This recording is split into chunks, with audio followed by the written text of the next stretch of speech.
Hello guys. Now now you can see me and I can see you.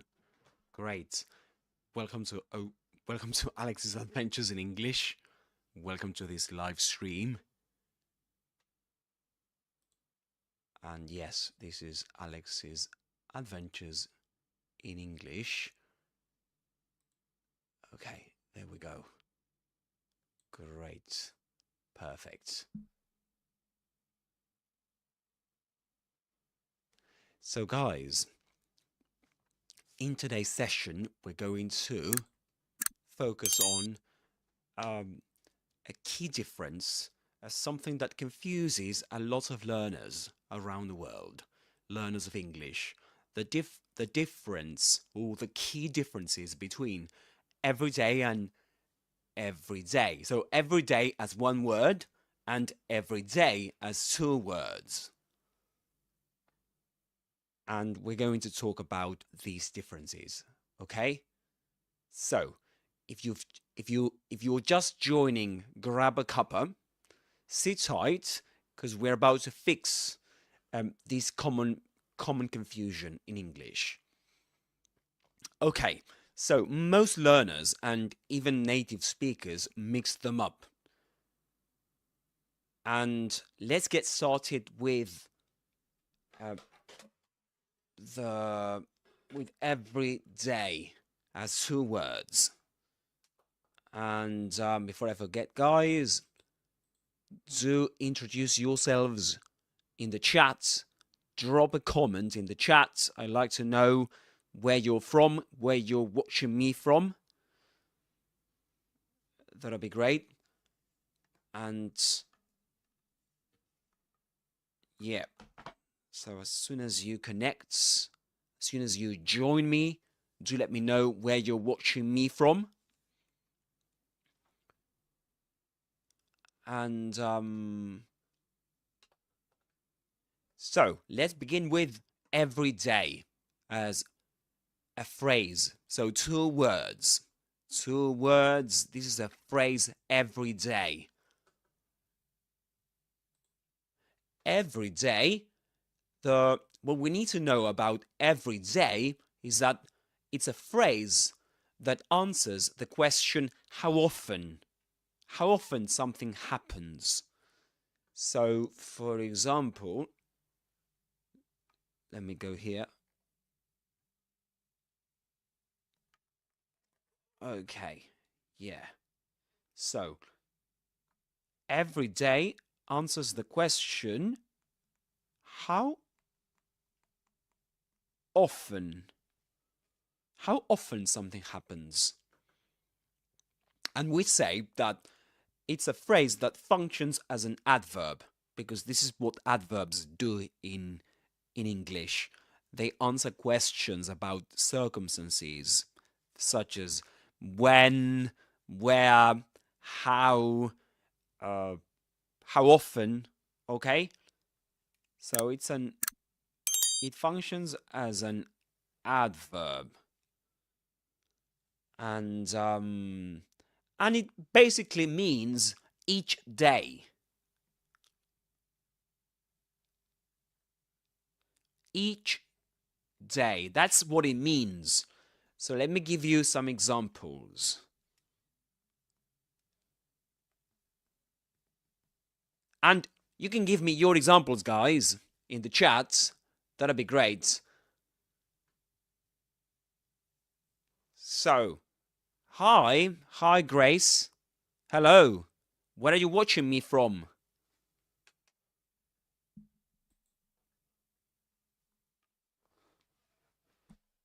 Let me greet you in the chat.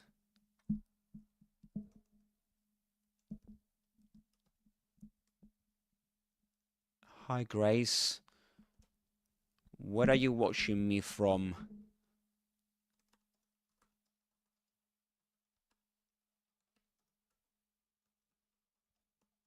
Don't be shy, guys. Do drop a comment in the chat. Do join the conversation. Don't forget to subscribe to my channel. This is Alex's Adventures in English. And I usually break down common mistakes that students of English make, and I'm here to help you master British English. So, you can drop your own examples using the word every day. Okay, so let me ask you a question in the chat. Yeah, I'm gonna do that. I'm gonna ask you a question in the chat. So, do you know the differences between every day as two words and every day as one word?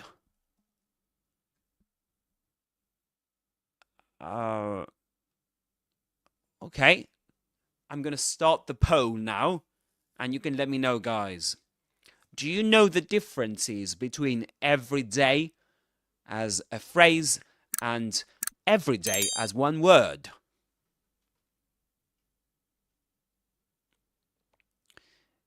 You can see the poll I created. You can see that in the chat.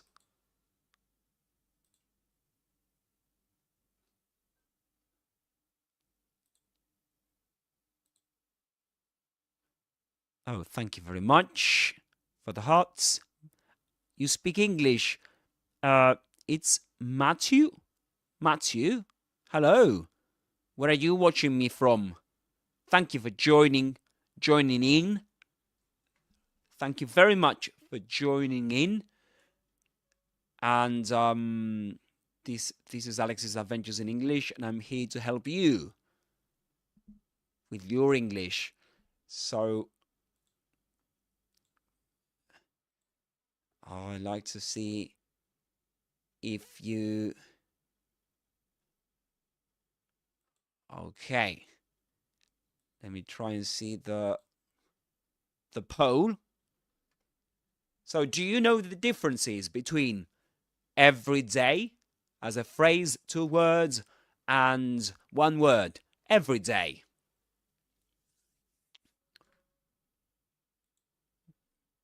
Most learners usually confuse these. So, okay, I was... All right, so I'm gonna keep explaining the differences between these. I'm gonna greet Matthew. Hi, Matthew. Where are you watching? Great. Great.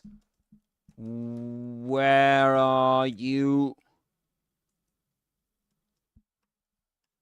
watching me from? Yeah, I'm writing in the chat. Great. That's great that you can speak English, Matthew.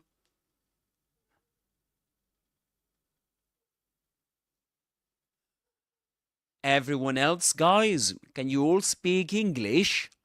Do you need me to slow down? Do you speak other languages, guys? You let me know in the chat.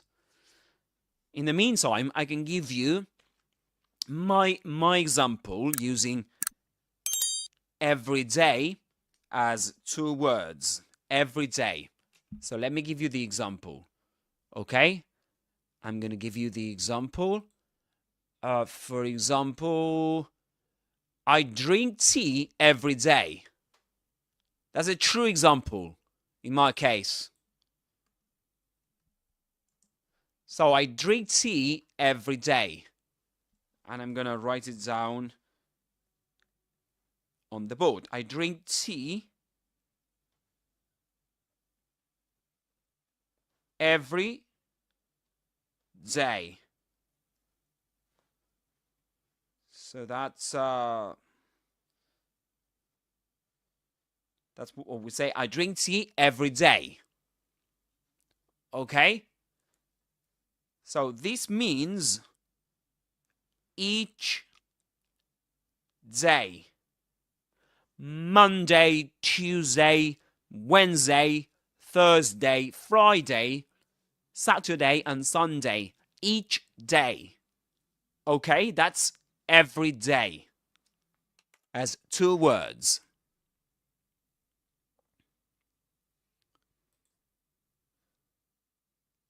And so, again, the question is, how often do you drink tea? Matthew, for example, or Grace, how often do you drink tea, guys? And you can say every day as 2 words. Okay? So a quick test to know if you have to use every day as 2 words is to check if you can swap every day with each day. So, okay. So you can say, I drink tea each day. I drink tea each day. Okay? All right. Now let's move on to you. Of course, guys, you can drop your own examples in the chat. That'll be great. And so now, as 1 word, every day. What happens when we say every day? 1 word. So,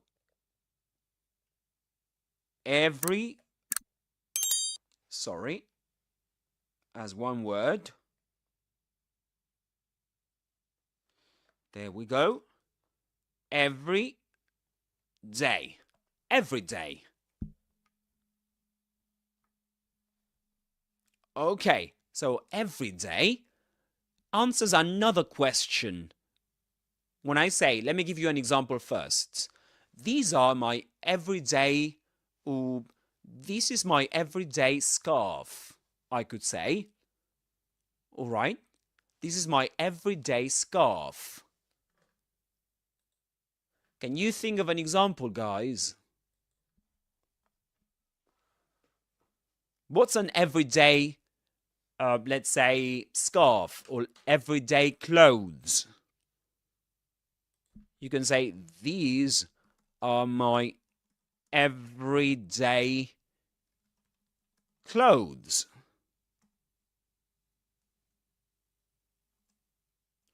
These are my everyday clothes. So in this case, we use 1 word, every day. We don't say every day in 2 words, using 2 words. Why?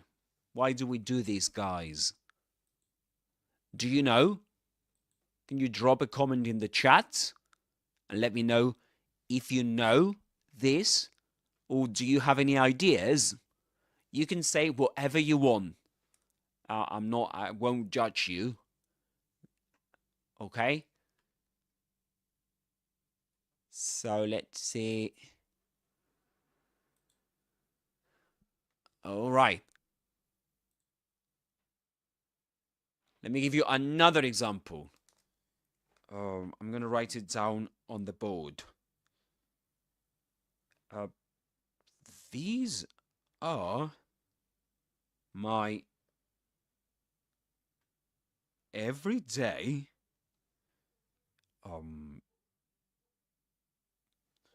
so my everyday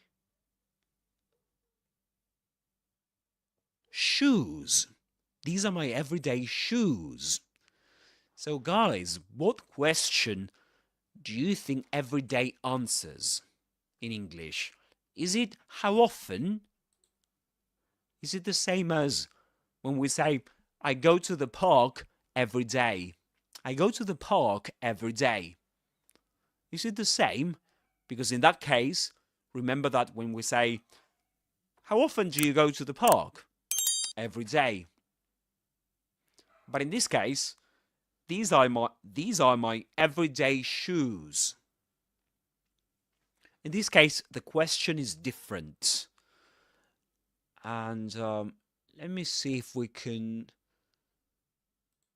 Yeah. So, the question is it special or ordinary? Okay? That'll be the question. What kind of clothes are we talking about? So is it something special, something ordinary, something common? Okay?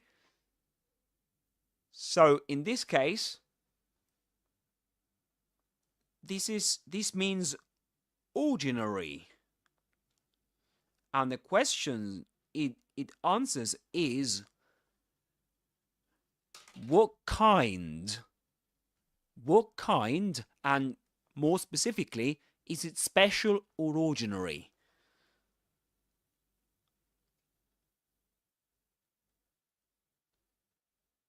What kind of shoes are we talking about? Do you know what I mean? So what kind of shoes are we talking about? Are they special?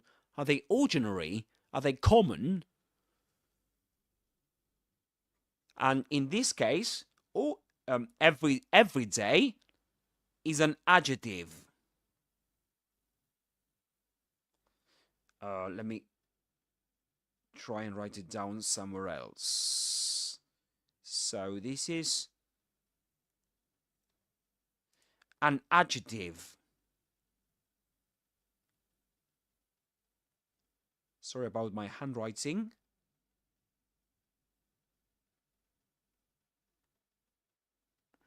And what do I mean by this? An adjective, a describing word, a word that describes a noun, right? In this case, the noun would be, in the example I gave you, is shoes, right? That'll be the noun, and the adjective would be everyday.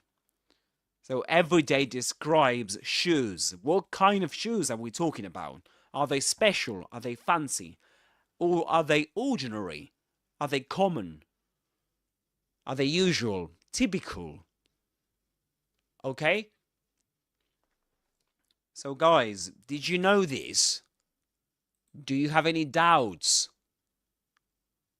Let me know in the comments. Do you have any doubts about this? Would you like me to give you more examples?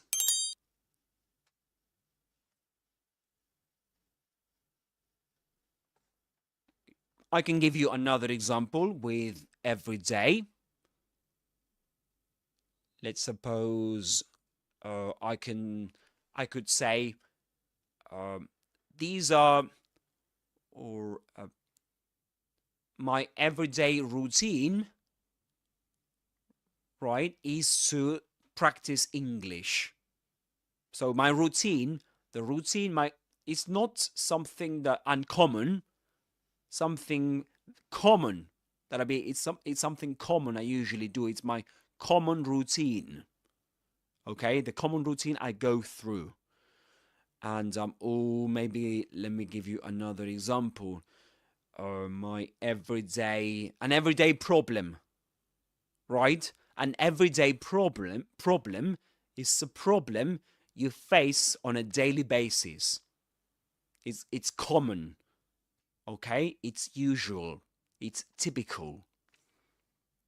So in that case, we need to use everyday as one word. And do you have any questions, guys? Let me see the results of the poll.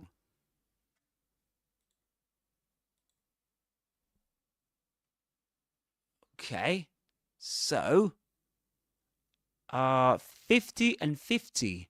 Oh, 2 votes. Okay, yes and no. All right. Thank you for participating, guys. Thank you very much. And there's another difference that's not related to the meaning, to how they are written down, how they are spelled in if you write every day or every day as one or two words, but in terms of pronunciation, guys. So let me see if I can. Okay. So we say every day.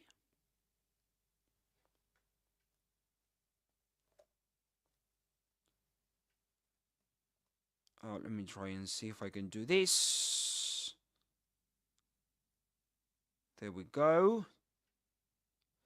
Every day. This would be the pronunciation.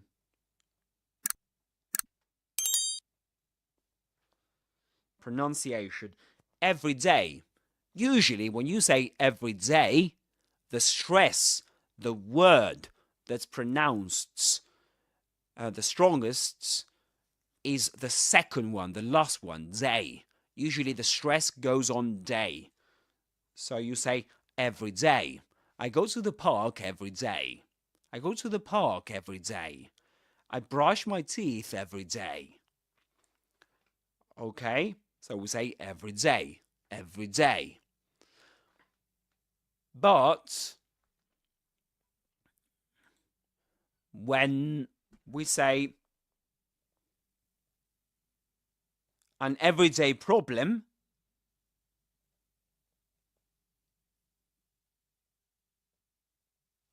what happens here? We don't say everyday problem, but an everyday problem. Everyday problem. So we accent ev, an everyday problem. An everyday problem. Okay? So that's another difference between the two. So if you hear an everyday problem, an everyday issue, okay, that's written down as one word. That's one word, an everyday problem. But if you say every day I go to the park. Okay, every day I go to the park. And here's another thing we need to think about, guys. Where these words appear in a sentence. Usually you will say every day as two words usually appears at the beginning of a sentence. So you might say, every day I go to the park. All right? Every day I go to the park. Or you can use it at the end of a sentence. You can say, I go to the park every day. Those are the most common spots to place every day as two words. So at the beginning,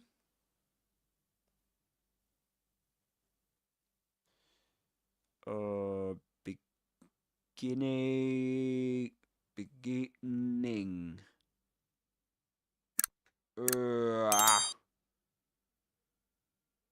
Let me try and... Yeah, so you will say...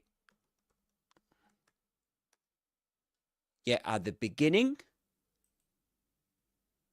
Okay, there we go. Yeah, at the beginning you will say...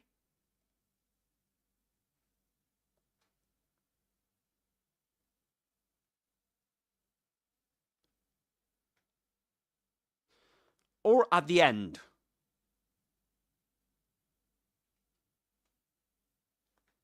At the end of a sentence. So you will say, for example, every day I wake up at 8 a.m., for example. You can give me your own examples, guys. Don't be shy.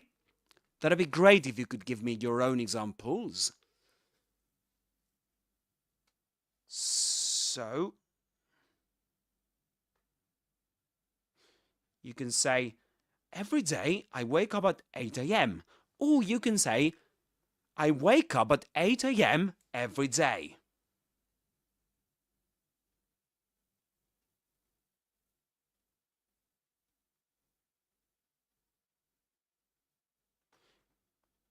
Both are correct. So this is correct and this is correct. Beginning or end. Now, what about every day as one word? When do you use every day, guys? Can anybody answer that question in the chat?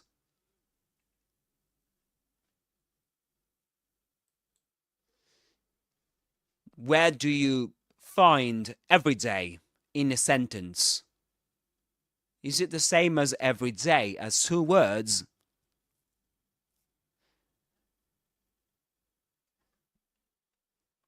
So, every day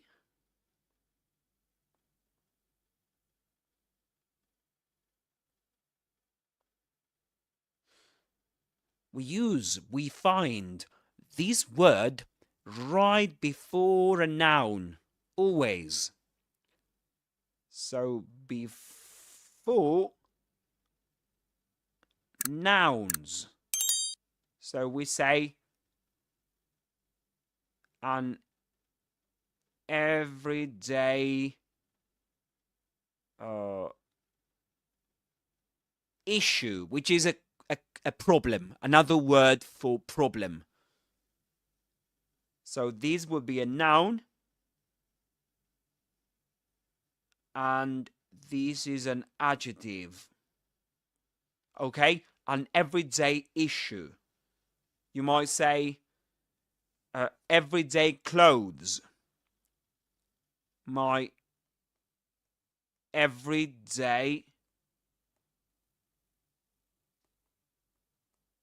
clothes.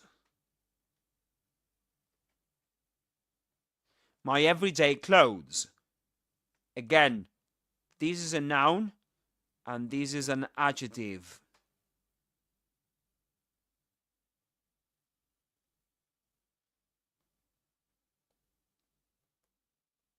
Adjective and noun. Is that clear, guys? So again, let's go over this once again. Every day as two words is used, can be used at the beginning of a sentence or at the end. And we can say, for example, every day I go to the gym. Or I go to the gym every day. That's two words. But if we say every day, which means ordinary, common, typical, we use that before nouns. And we get sentences like an everyday issue, or my everyday clothes, or these are my everyday shoes. Okay? So that... Is it clear, guys? Do let me know in the chat.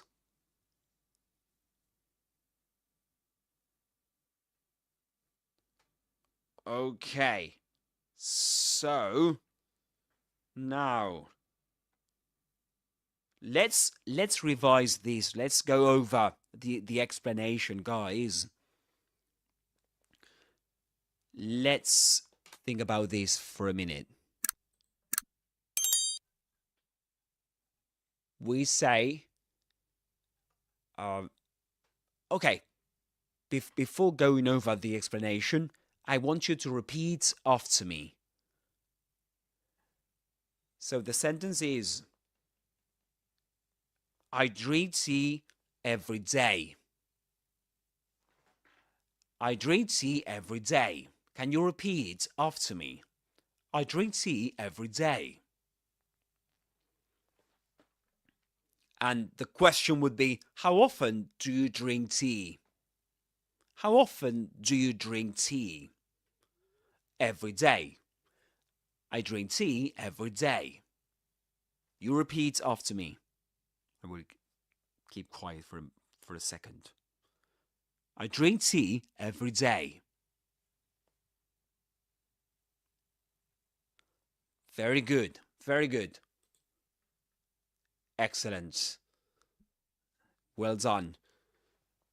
But you can say, these are my everyday shoes. These are my everyday shoes. Repeat after me.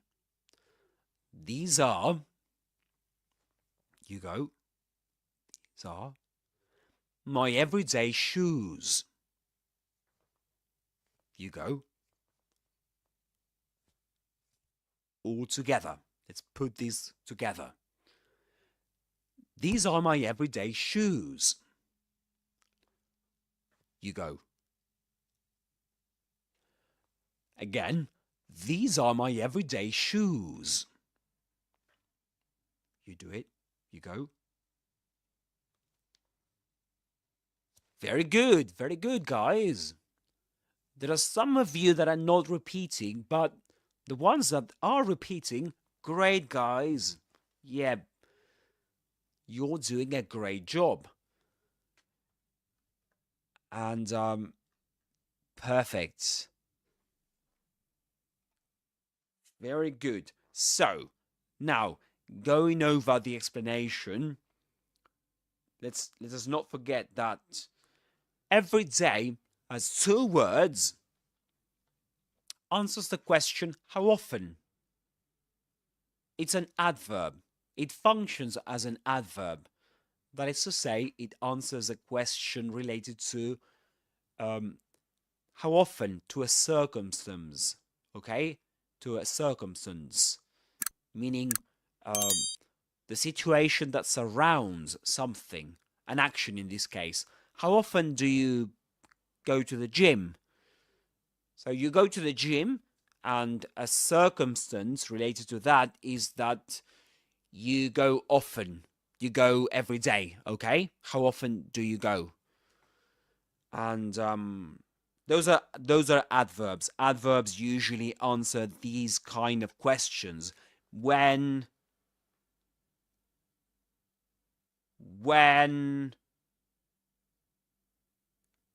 where, how, right?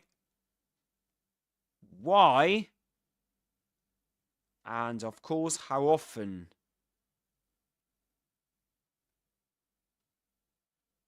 So adverbs usually answer these questions. In this case, every day answers the question, how often do you do something? And every day as two words can be interpreted as each day. That's what it means. Each day. Every single day. Monday, Tuesday, Wednesday, Thursday, Friday, Saturday, and Sunday. Every day. And the example I gave you before was, I drink tea every day. Okay? I drink tea every day. And yeah, that's the example I gave you before. And let me see if I can give you an example, guys. Do you know these websites? The website is called Wouldn't have been every YouGlish, day that you would see somebody wearing something. It's what's great about it is that it gives you examples of everyday English. So you can hear Something like this. And we can also imagine. Okay, let me rewind this. We're going rare, to. so it wouldn't have been every day that you would see somebody wearing something like this. And we can. Let's check. And a single bird consumes 6 times its weight in nectar every day. That every day is an indoor kind of day, but today especially. Okay. Today look is at an that indoor kind of day, example. and I know that every day is an indoor kind of day. Every day is an indoor day. Okay, so every day is an indoor day. Today is an indoor kind of day, and I know that every day is an indoor kind of day, but Every day is an indoor kind of day. Can you repeat, guys? Every day is an indoor kind of day. Let me go to YouTube, guys. So every day is an indoor kind of day. As you noticed, she says every day, and she uses this phrase at the beginning of a sentence. Okay, so every day is an indoor kind of day. Let's check another example from YouGlish. YouGlish, this is the website that usually, and what this app allows you to do, what this website allows you to do, is to get examples from YouTube. Okay, from YouTube. And in this case, I selected English from the UK. Every day to classes. It was not long before his work. It before, and I probably walked past. Okay. An option, it's something which scientists need to use every day. Okay, it's something that scientists need to use every day. That's an example of every day at the end of a sentence. Let's have a look at another example. Outside of London. The dad commutes into London every day. Okay, the dad commutes into London every day. Look at that example. Can you repeat? Let's watch the clip once again, and let's repeat after this native speaker. So, On the commuter belt outside of London. The dad commutes into London every day.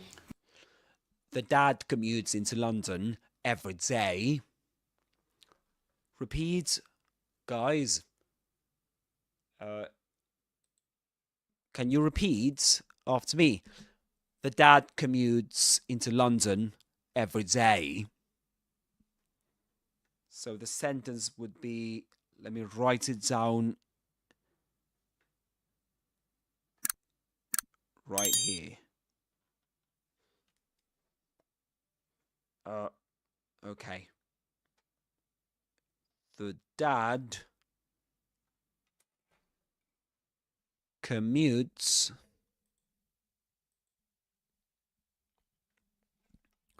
That's to commute. Do you know what commute means? Do you know what it means, guys?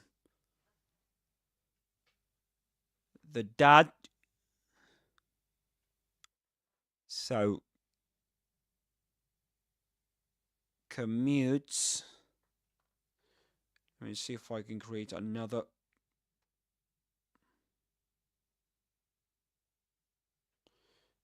This is not letting me do it.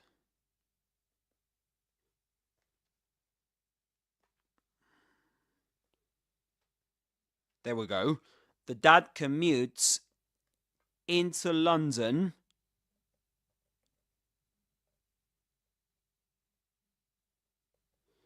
every day. The dad commutes into London every day. So to commute is to travel, usually because you need to go to work, you need to usually do an everyday activity, like going to work, it's usually traveling from and to work, to school, that's what commuting means. So in this case, the dad commutes into London every day. Okay, guys, what do Is it clear? Is it clear? You tell me. I want to see your comments in the chat.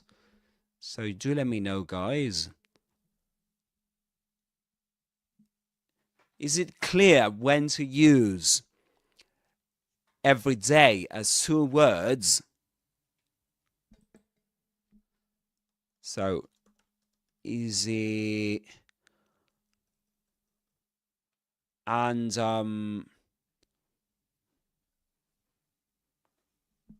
okay. So let me give you an example. Let me give you an exercise. I'm going to give you an exercise in the chat, and you can tell me.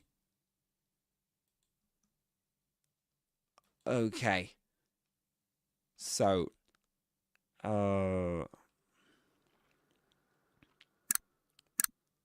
okay. I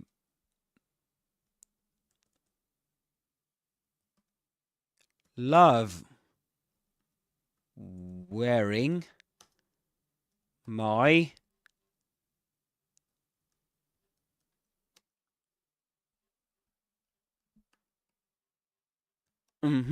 scarf. I love wearing my scarf. And I'm going to give you 2 options, guys. Every day as 2 words, and every day as 1 word. So you have to choose one option.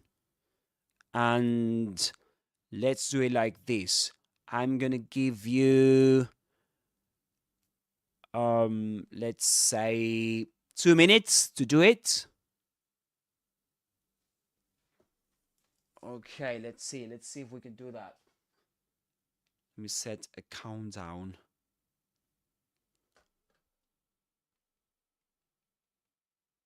Okay, just give me 1 second. Just give me 1 second. So 2 minutes from now. You have to complete this sentence, guys. I love wearing my scarf. You have to choose every day. So every day as 1 word, or every day as 2 words.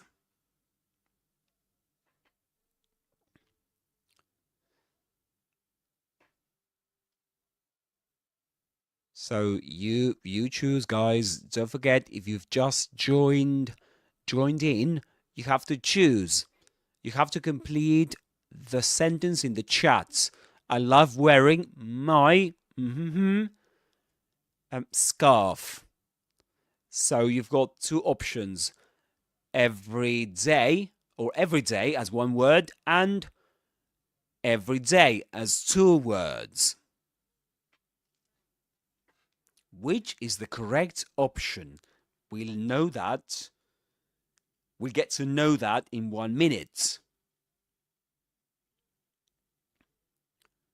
So remember what we've been discussing so far.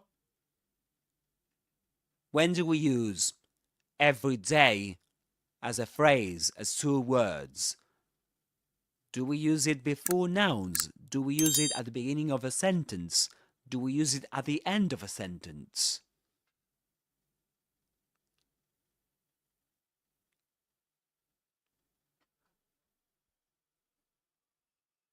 When do we use it? And what about every day as 1 word? Do we use it at the beginning of a sentence? Do we use it at the end of a sentence? Or before nouns? Those are the 3 locations we've been discussing today. Okay. All right. So let's end the poll.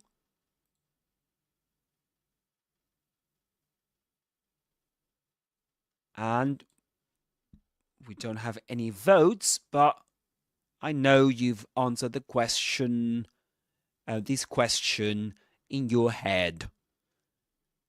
So the correct answer, you can write the answer down in the chat if you want to, of course. Shall I give you another chance to do that?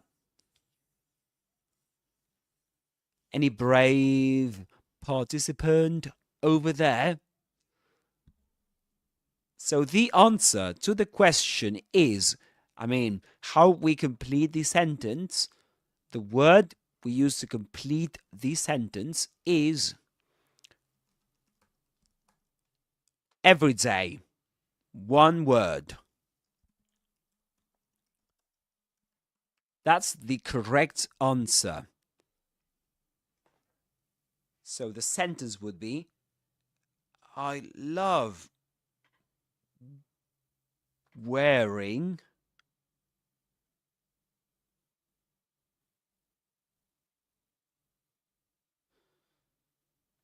my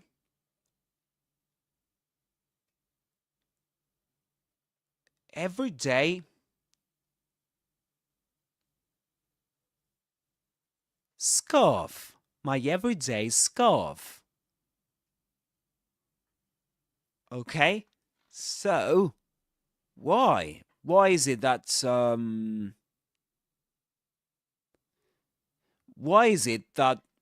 this is the correct option? Guys, do you know? Why is it that this is the correct option?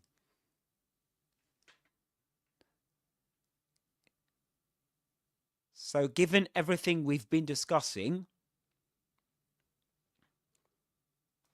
this scarf is a noun. Okay? So we need a word that is capable of describing nouns. And that's what adjectives do. Right? And that's everyday.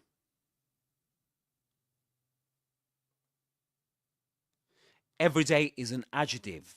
It describes nouns.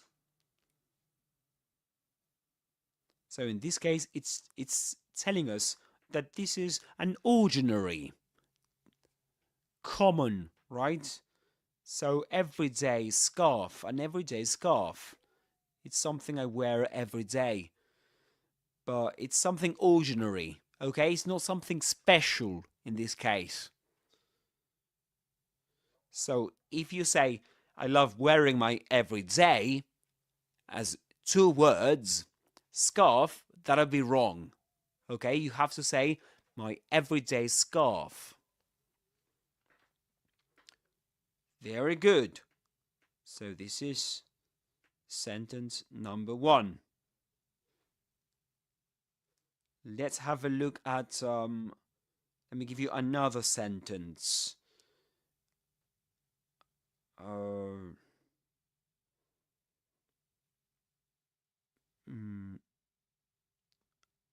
And this is number 2. Okay. And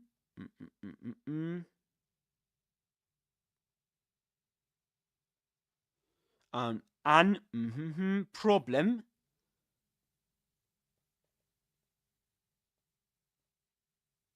for me is to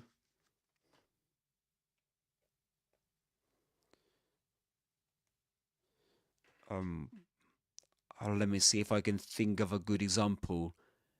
An everyday problem for me is to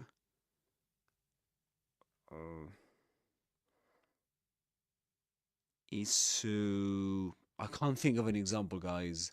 Can you think of an example with this sentence? So an everyday problem for me is to, I don't know, an everyday problem for me is to go to bed early. Go to bed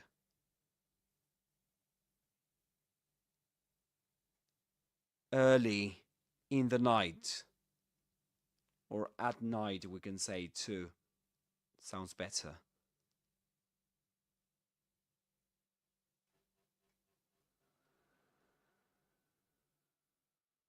Okay, so problem for me is to go to bed early at night.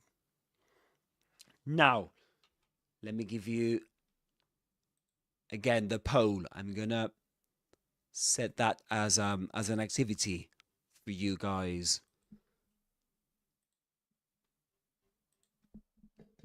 Number 2 is problem for me is to go to bed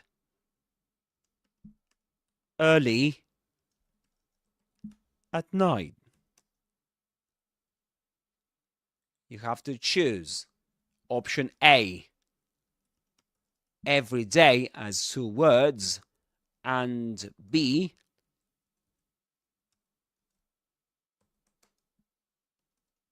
every day as 1 word. So let's get started, and I'm gonna set the timer for, let me give you this time 3 minutes, okay? So, and we've started. You've got 3 minutes to answer that question.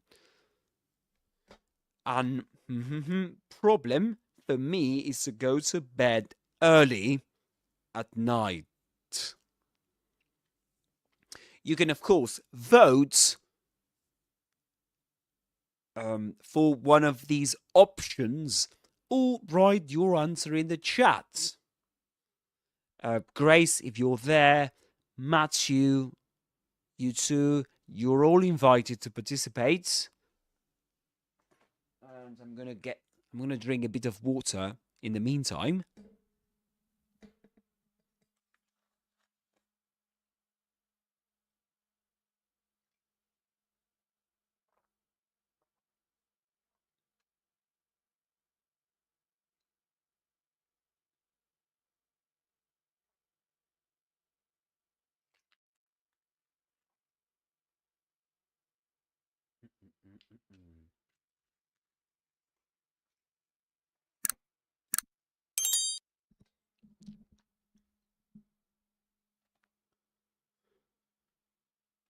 All right.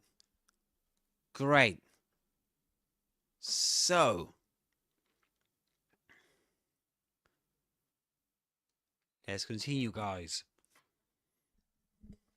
So, all right. We've got these. Which is the correct option, guys, to complete the sentence? We've got every day as 1 word or every day as 2 words.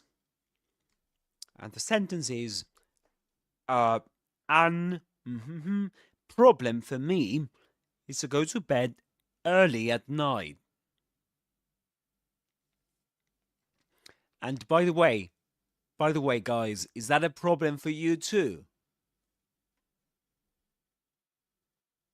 You can let me, please do let me know where you're watching me from. Don't forget to like and subscribe if you're enjoying this content. If you want me to create more content like this, don't forget to like and subscribe. In that way, you're supporting my channel and this content, this kind of content.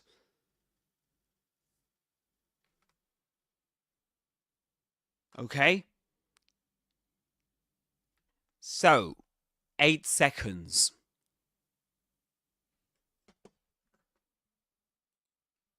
Okay, 8 seconds.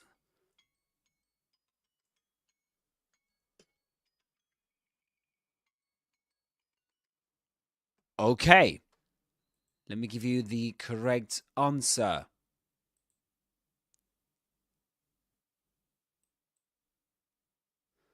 Okay, let's end the poll. And let me give you the correct answer. So, number 2, the correct answer is every day as 1 word.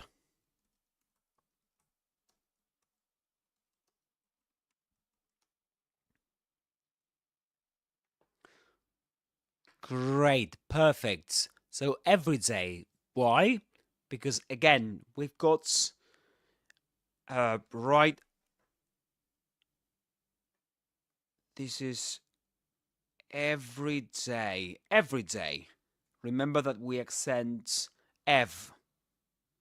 So we say every day, an everyday problem.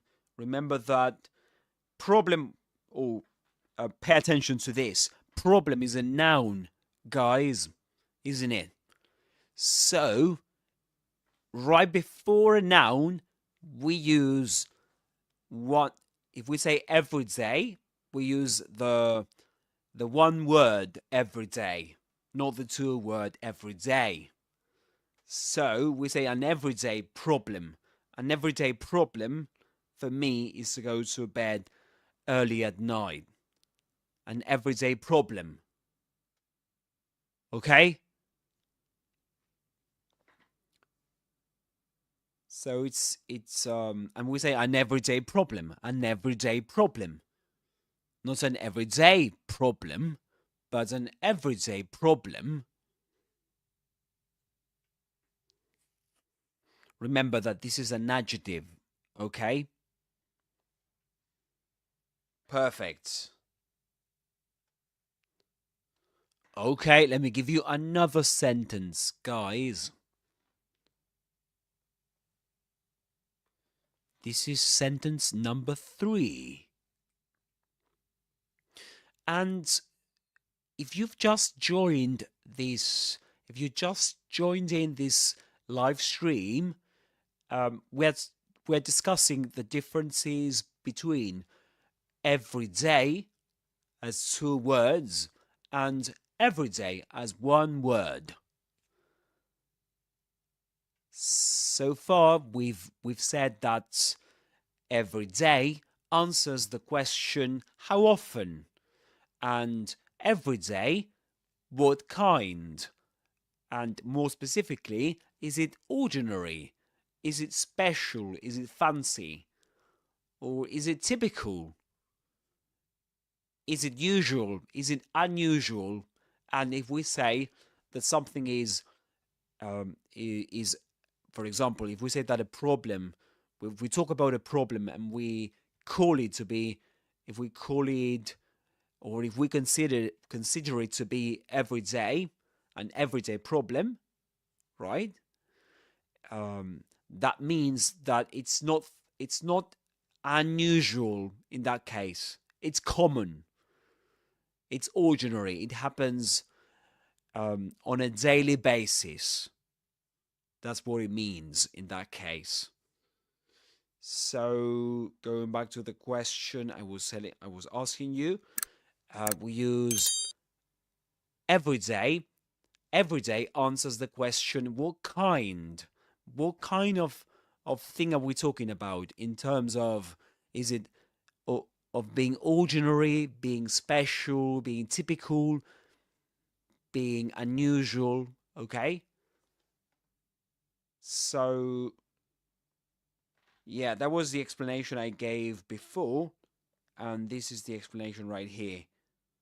So, if we are talking about every day as 1 word, we can replace that word by using ordinary, typical, usual.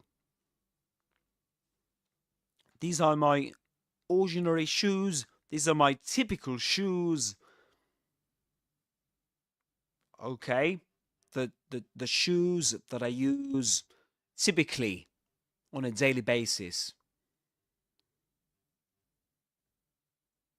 We also said that another difference between every day as 2 words, as a phrase of 2 words, and every day as 1 word as an adjective is pronunciation.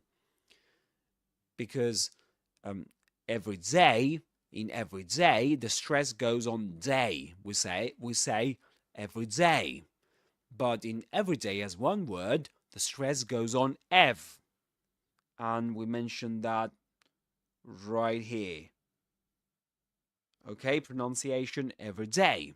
And every day, I go to the gym every day. But an everyday problem is to try and find a new job, for example.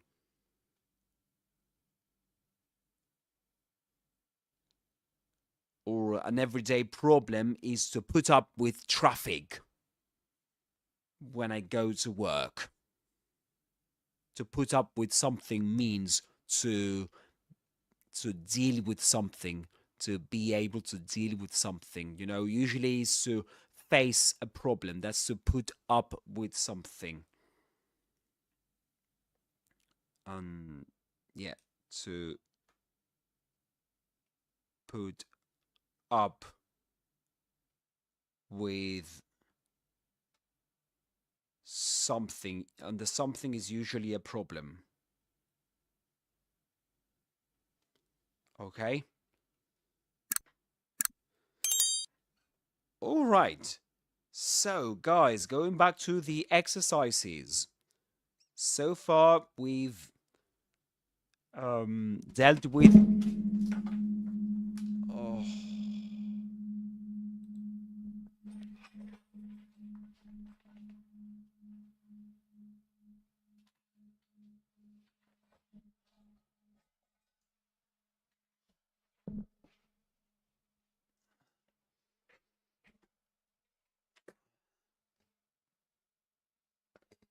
Oh.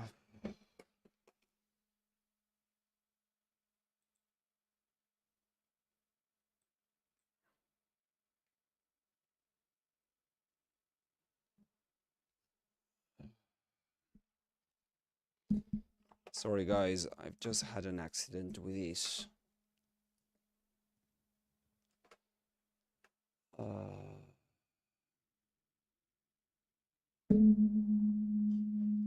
Just give me 1 second, guys. Let me reconnect my phone camera because I've just had an accident with it. Just give me 1 second. I knew this was going to happen someday, or someday was meant to happen. Yeah, should have foreseen this. But yeah. Yeah, that's when you this happens when you don't foresee certain problems, certain issues. Just okay. Just let me do one thing, guys. Okay. Just give me 1 second, guys.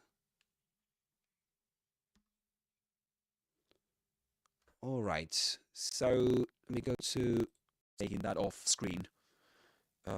So I look forward to working with you.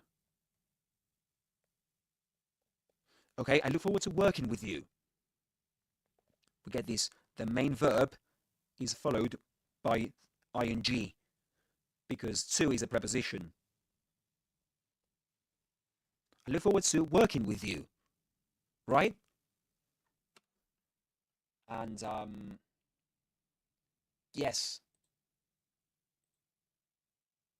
Did you get that one right, guys?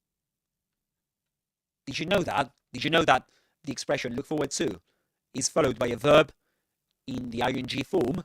Did you know that?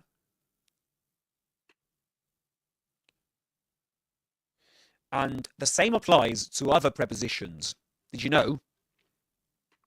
So, let me give you an example. Let's see if you can choose the correct option in the following example. I study English.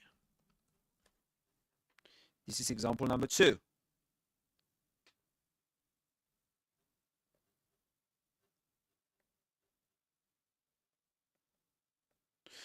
I study English. Sorry, let me delete this.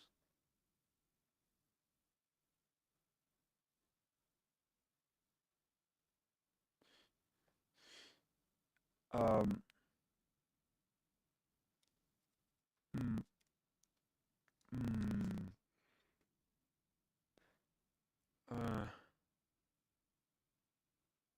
uh, for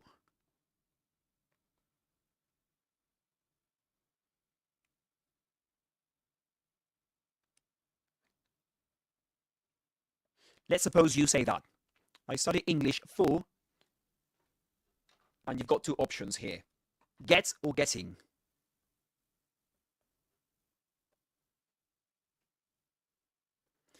So I'm gonna set a poll. I study English for get or getting a job.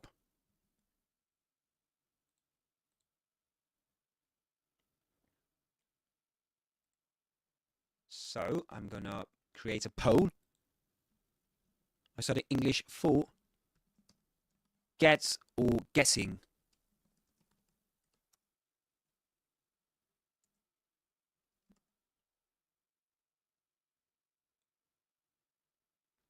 I study English.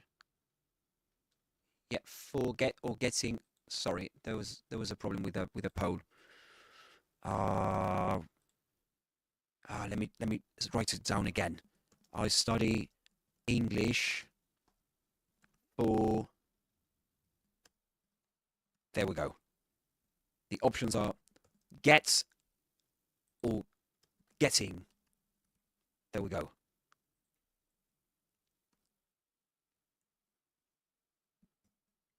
Get or getting.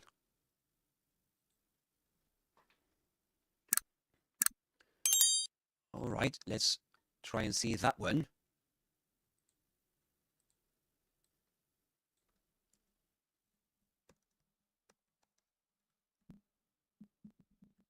Let's see if you can get that one right, guys.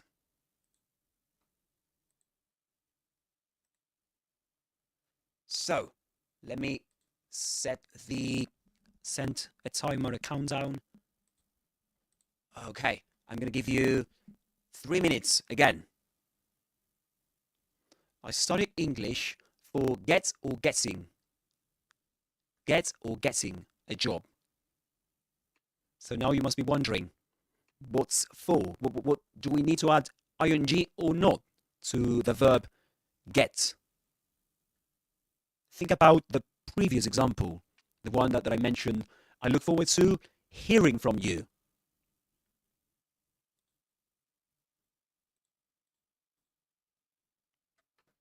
Don't forget to like and subscribe, guys.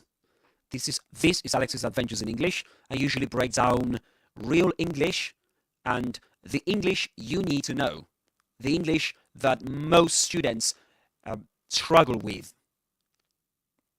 And just so you know, I've been an English teacher for more than 10 years, and I'm quite used to dealing with students' problems. You know, so I know what problems my students usually have. Students of English usually have. So if you join my channel, I'm going to keep sharing with you everything I've learned throughout these years. Okay? And I believe that the best way to learn English is to have some fun. Okay? That's why you will usually find me playing games like Harry Potter, you know, to try and teach you English the fun way. And I usually break down the pronunciation of native speakers.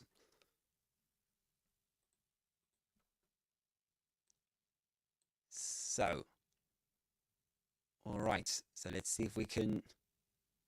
So I'm Francisca Colt. I study for D. All right, so this is. Let me see if I can find an example. Yeah, there are not many examples of I study for, because usually study for is usually followed by a noun. I study for.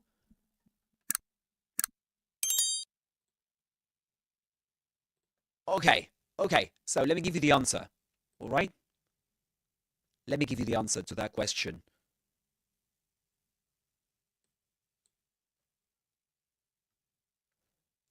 Okay, the correct answer, even though this is not a very common sentence, to be honest with you, I study English for getting a job, you know, for getting a job. There we go. Where is it? The correct answer would be I study English for getting a job. So grammatically, in terms of grammatical correctness, you have to say for getting a job, because for is a preposition, okay? But the thing is that in terms of frequency, in terms of native speaker use, you would usually say, I study English to get a job. You know, usually we say you do something to do something else rather than for doing something else. So you will usually say, yeah. So bear that in mind, guys. This is the correct answer here in terms of grammatical correctness. But the most common sentence you'll find out there is, I study English to get a job. So in this case, to get a job. Yeah. And when we use when we can swap. When we can swap. Swap is to exchange, you know, to swap this word to for in order to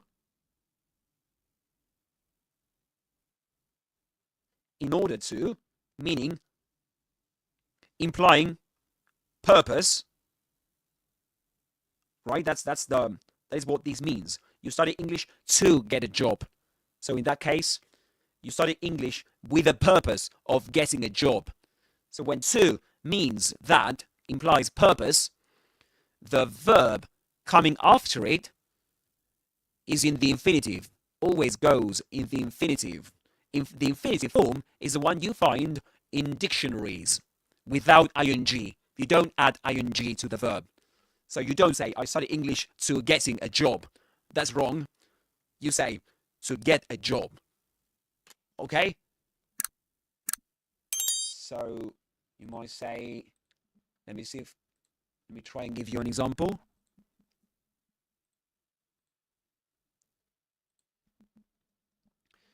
I study English to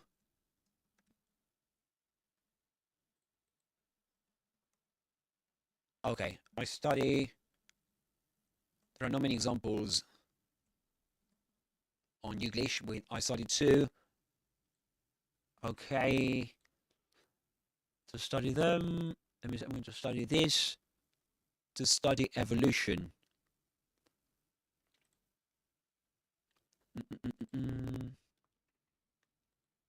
Just wanted to make you aware of one study. I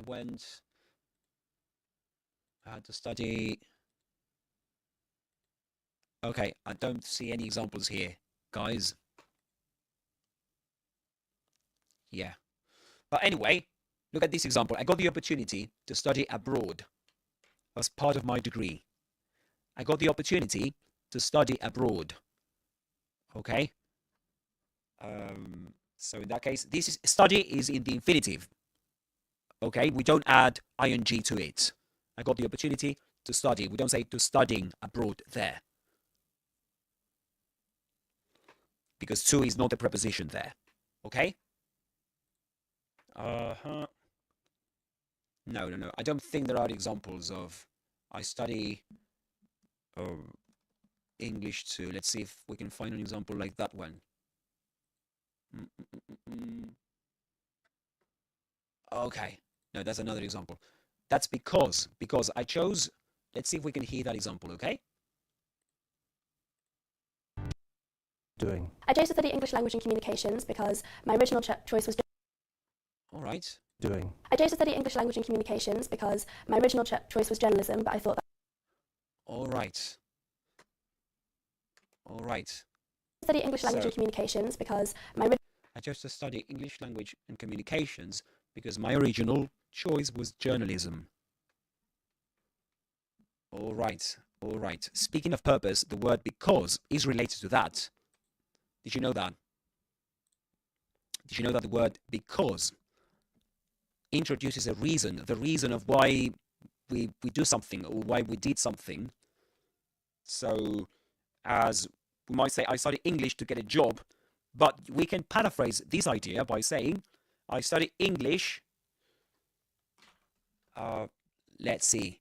Let's see if you've got the answer, guys.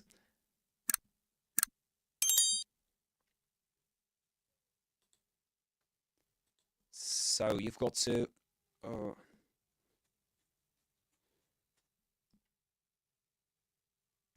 Let's see if you can choose the correct answer in the chat.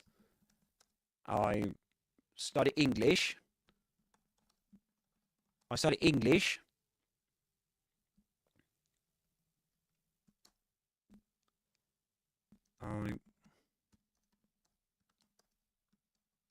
So I study English. I want to get a job. And you've got to choose between to or because. I'm going to give you 3 minutes. Starting now. I study English to or because I want to get a job. Which is the correct option here, guys? To or because? I'm testing your English, guys, right now. So let's see.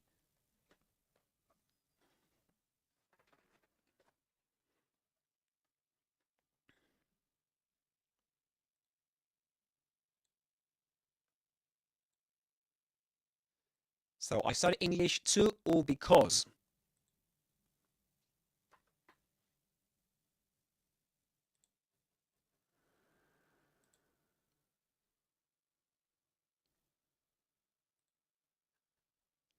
Which is the correct option, guys? And don't forget to like and subscribe to my channel if you want more content like this.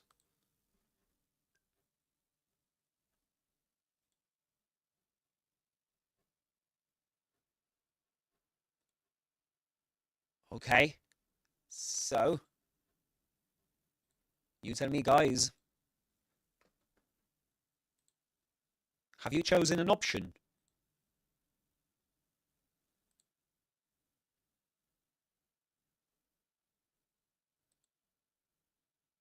Okay, so let's see, we've got 1 minute to go. You've got 1 minute to go to choose an option. Remember, the sentence is, I study English. Let me write down the sentence on the board. That's let me do something first. Let me get rid of this. Okay, yeah, it's not there. I study English.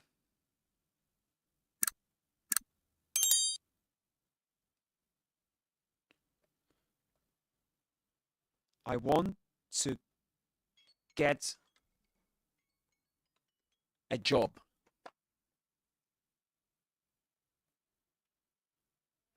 So I study English, and you've got two options. A, to, B, because. Which is the correct option here, guys? Shall I give you another minute? And in the meantime, I can help you, give you some hints as to which is the correct answer. So just to give you some clues, to is used to talk about purpose, okay? Because introduces a reason, all right? And there's one thing with to, right after to, we usually follow to by what? By using what? And if we've got, I want to get a job. I studied English. I want to get a job. Which would be the correct option there? All right, let me give you the correct option. Let's end the poll. And the correct option is B, because.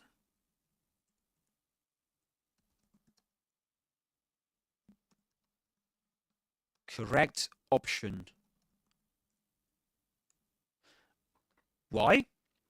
Because if we wanted to use to right after it, we need to follow to by using a verb. Like, for example, I study English to get a job. Okay? We don't actually use subject and verb right after to. We don't say I study English to I want. Right? This is subject and verb. So no. If we want to specify who and the action, the person and the action, in the second part of the sentence, we need to use because. Because introduces a subject and verb. And what I'm talking about here, the subject and verb thing I'm talking about, we call that a clause in grammar. So this means a unit that includes a subject plus verb. So in this case, the subject would be I and the verb is want. So to introduce a clause, we use because. And to introduce a verb, we use to. I want to study English. I want to study English because I want to get a better job, for example. Okay? Any doubts, guys, about this so far? Do let me know in the comments, guys, if you've got any doubts.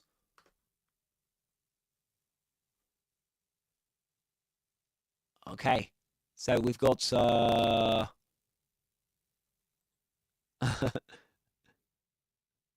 right. So do let me know in the comments, and if you've got any other questions, any doubts about English. Maybe you're learning English and you've got doubts about certain topics. I can help you with that. And don't forget, guys, to like and subscribe to my channel if you want more content like this. So just to give you another example, we might say, I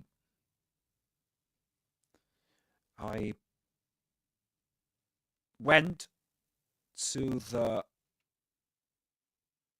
park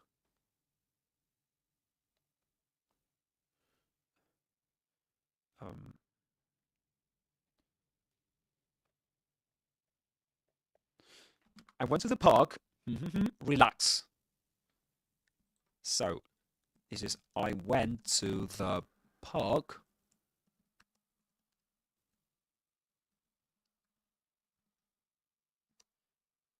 So let me give you another activity.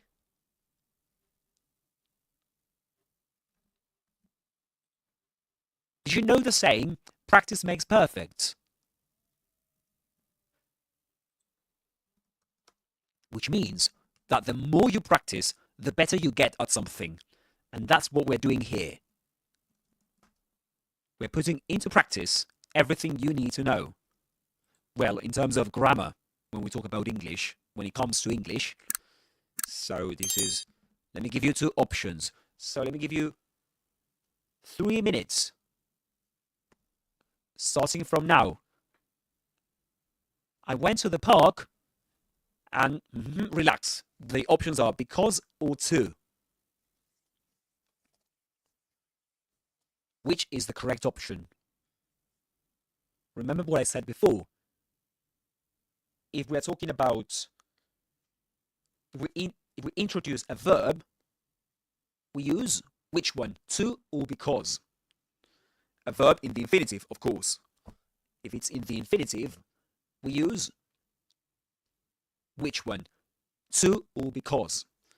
And if we introduce a clause, that is to say a unit made up of a subject containing a subject and verb, like for example, I want, in the sentence, I study English to, remember that this is wrong, guys, we don't say to, the correct answer here is because.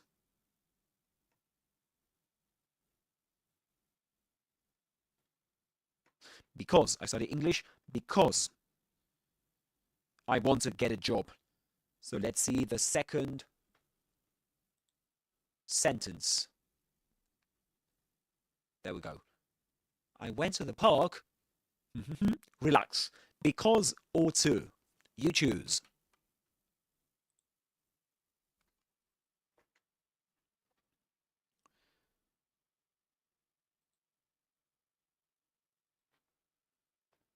All right.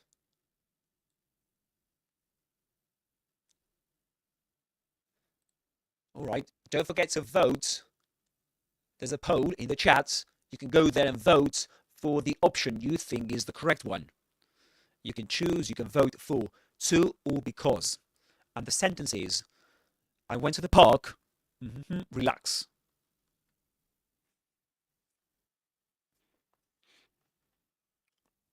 All right. And that's it. Time's up. Do you need more time? Guys, if you've just joined this chat, this live stream, this is Alex's Adventures in English. I'm an English teacher, and I'm explaining to you some of the most common mistakes in English grammar. Okay, we've been discussing the differences between, first we started with everyday and everyday. Everyday as one word and everyday as two words.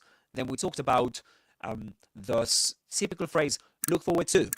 If you follow that by using a verb in the infinitive, that is to say, as you find it in dictionaries, without ing, without ed at the end, or the verb plus ing, like for example, when you say, I look forward to hearing from you. I look forward to hearing from you. So in that case, and what we said about that is that to look forward to, when it's followed by a verb, the verb takes the ing form. Okay, so we say, I look forward to hearing from you. I look forward to having you as subscribers, as new subscribers to my channel Alex's Adventures in English, and to be my students. And in that way, I'm going to be able to teach you English through my channel. I post new videos weekly. So every week I post new videos, and I usually do live streamings, you know. So, all right. Any questions, guys? What about the answer to this last question I asked you, which was, I went to the park. Relax. Let me give you another minute or 2 minutes to answer that question if you've just arrived. You've got to choose between to or because.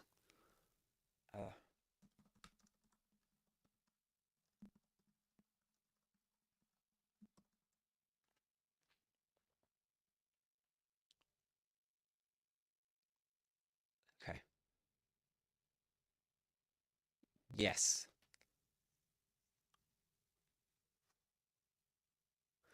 Okay. All right. So,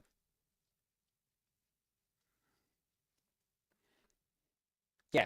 So I was telling you, you've got 1 more minute to reply to choose the correct answer.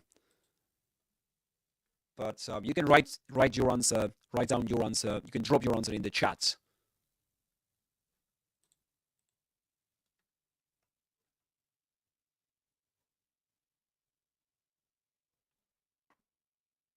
So because or to. And as I was telling you, I usually do live streams on YouTube.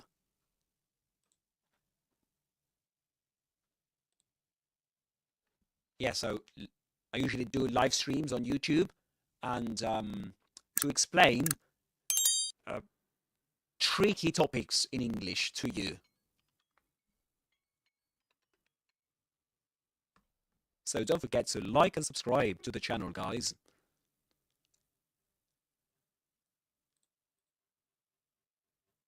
All right, perfect.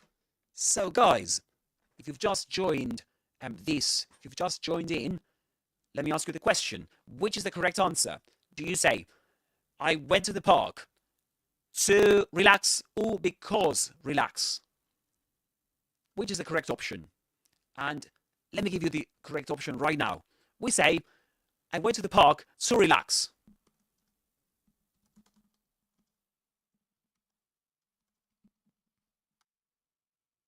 Yeah, to relax. Okay, I went to the park to relax. So to introduces verbs in the infinitive. Verbs without ing, without ed. Okay, I went to the park to relax. Because, when we use because, we need to add the subject and the verb right after it. So I could say, I went to the park because I wanted to relax. So this is, you can have a look at the screen now. I went to the park to relax. And I went to the park because I wanted to relax. There we go. Because I wanted to relax. All right? So, if you've got any questions, any comments, drop them below, guys. Drop your comments in the comment section. Don't forget. Let's end the poll. All right, perfect. So, where are you watching me from? Let me know. Introduce yourselves in the chat. I'm really looking forward to hearing from you. There is another expression we discussed today. And we said that look forward to, when followed by a verb, the verb takes ing. So it's in the ing form. So I will say, I look forward to hearing from you.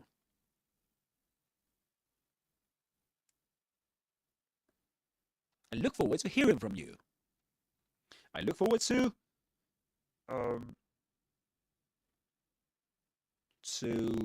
welcoming you to my channel, for example, I could say.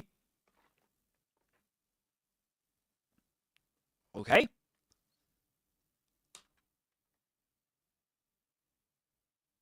Yes. Very good. Excellent, guys. And well done. Well done so far. You've done an excellent job. Now I'm going to ask you another question. I'm going to keep testing your English, guys. So now let's move on to another key difference, another key topic in English. This topic usually confuses students all around the world. The differences between for and since. When do we use them? When do we use for or since? I'm going to give you a sentence, guys, and I'd like to know your answer. So you could say, this would be sentence number 1.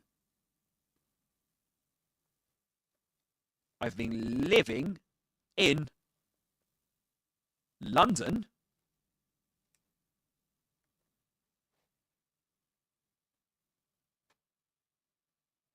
Mm-hmm. 2 years. And I'm gonna create a poll, guys, just to give you an exercise to see if you choose the correct option. So this is the new topic. The main differences between for and since. I've been living in London. Where do you live, guys? Do you live in London? Do you live in England? Do you live where in the world? I've been living in London 2 years. Don't forget to like and subscribe and drop a comment in the comment section. So, option A, for. Option B, since. Okay, the poll has been created, and I'm going to give you 2 minutes to choose the correct option. So the sentence is, I've been living in London. I've been living in London 2 years. You've got to choose the correct option.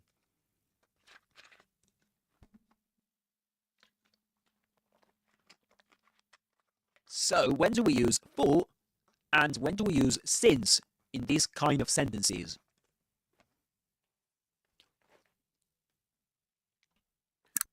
So pay attention to the last expression, the last phrase, 2 years.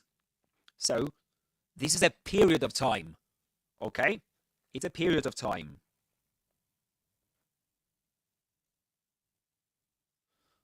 All right? It's a period of time.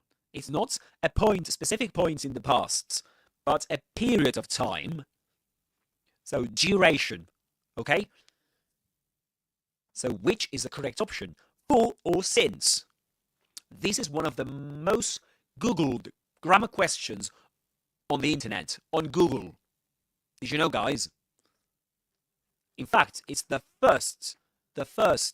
most, yeah, it is the most Googled question in terms of comparing for with another word. So guys, if you've just joined in, the question we are trying to answer is, which is the correct option to complete the sentence? I've been living in London 2 years. If you know the answer, vote for the correct option in the poll. You've got to choose. You've got 2 options, for or since. And bear in mind that we use for with certain kind of expressions, and we use since with certain other kind of expressions.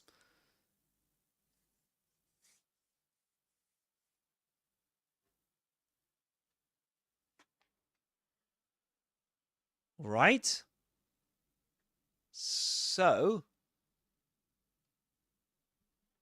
let's see. And before I give you the answer, I'm going to do the following. I'm going to show you something, guys. I'm going to show you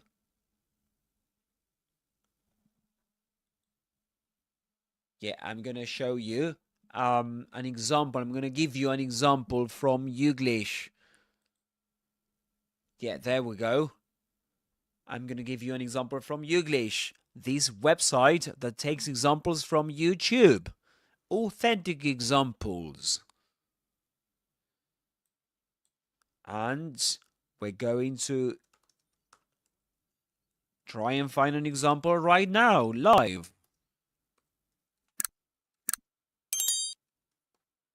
And we're going to do this.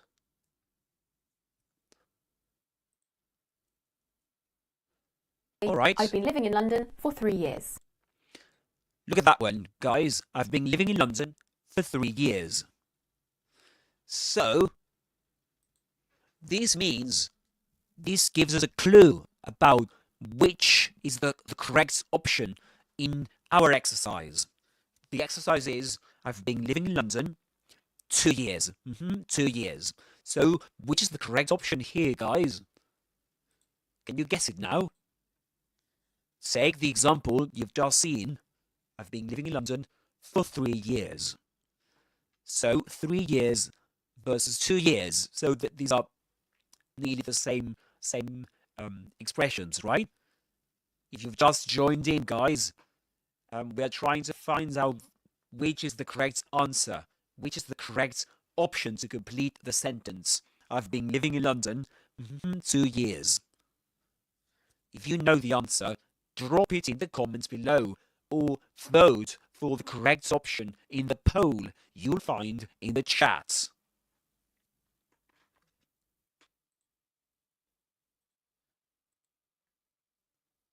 Yeah. Which is the correct option, guys. And if you've just found this channel, this is Alex's Adventures in English. I'm an English teacher, and I've been an English teacher for more than 10 years. And nowadays I'm a content creator, and this is what I do. Right? And I could mention some other things about my training, but that's basically what you need to know. And I usually do live streams on YouTube to teach you English, and I publish shorts trying to explain to you, trying to break down some tricky words, tricky expressions, and today we are trying to break down some tricky grammar points in English. And the one we're dealing with now is the differences between for and since in the sentence. I've been living in London 2 years. Which is the correct option? I think I'm going to give it to you right now. The correct option is for, guys. So let's end the poll. For.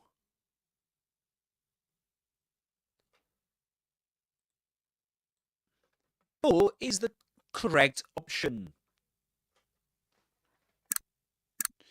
And now the question is why? Why is it the correct option? I'm not going to give you right now the answer. I'm not going to give you the answer right now, but in a minute. Okay? I've been living in London for 2 years.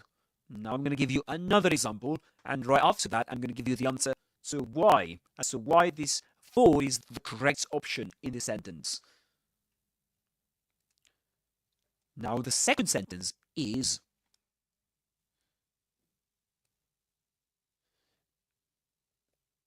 okay. I started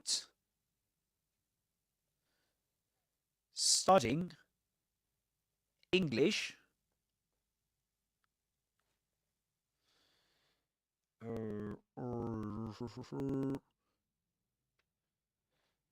I'm going to give you another example because I don't like this very much. Can you suggest any examples, guys? I'd love it if you could do that. Can you suggest any examples? So I've been studying English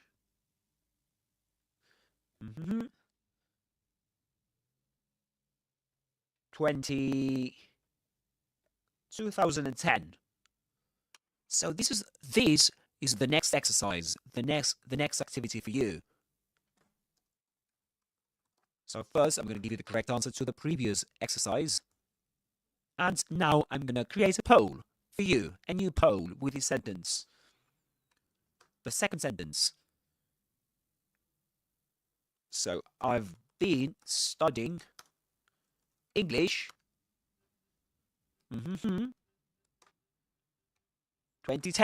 2010.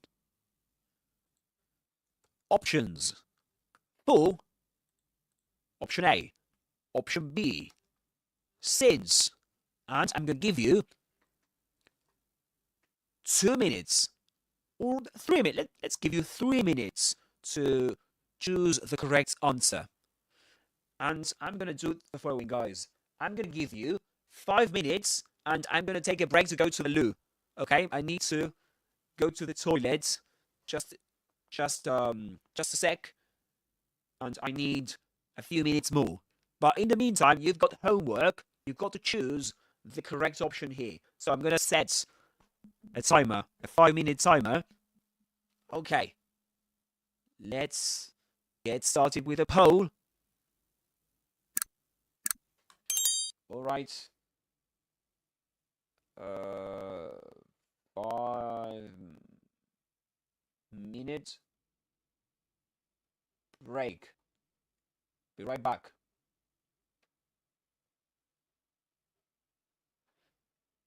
All right. So you've got, there we go. Just give me 1 second.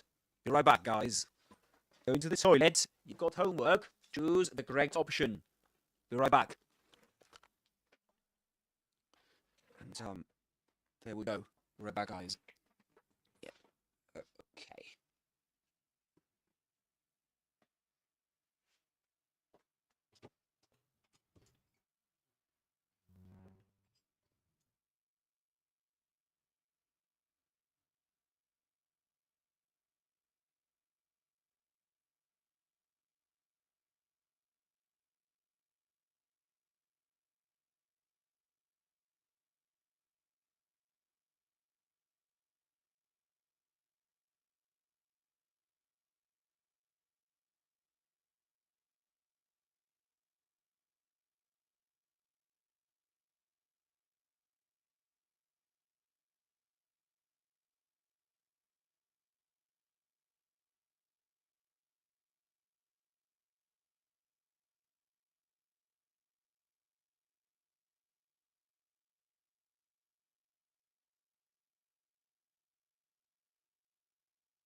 Okay, I'm back, guys. Just give me 1 sec.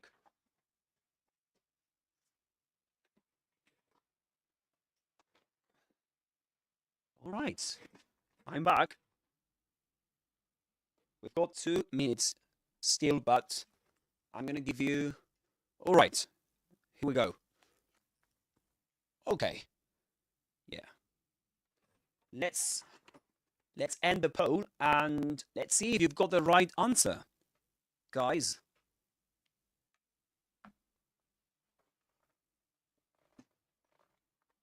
So, let's end the poll. Okay, the sentence was, I've been studying English 2010. So, and the options are for or since. Option A, for. Option B, since. So the correct option here is since.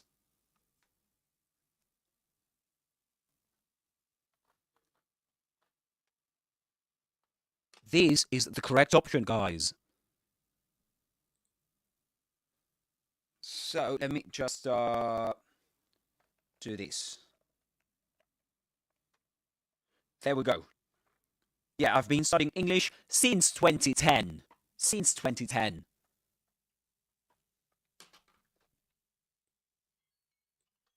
Yeah, that's the... All right, perfect. So far, guys, if you've just joined in this live stream, we've been discussing the last topic we've been discussing today is the difference is when we use for or since, and we've been dealing with 2 sentences so far. We've dealt with 2 sentences so far. The first one is I've been living in London for 2 years. So 4 is the correct option there, because 2 years is a period of time. But what about sentence number 2?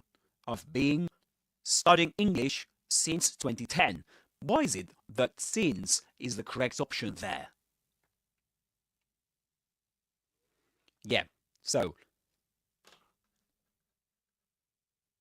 if you like this content, guys, like and subscribe and drop a comment. Drop a comment in the comment section. I'm going to give you another sentence. I'm going to give you another exercise, guys, because practice makes perfect. Did you know that saying? Yeah, practice makes perfect.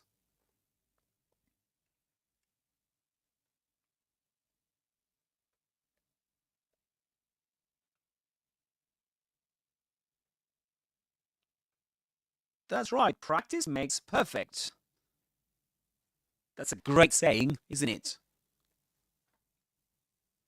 So let's continue. Now I'm going to give you another exercise, guys. Sentence number 3. To check, to test your English.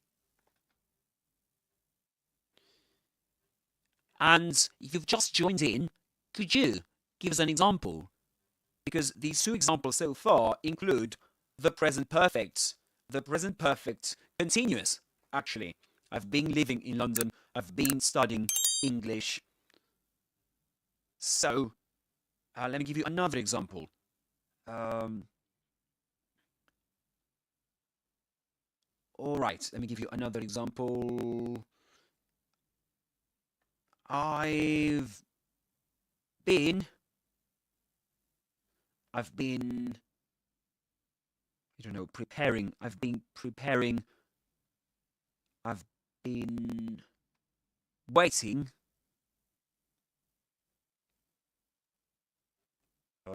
to see you.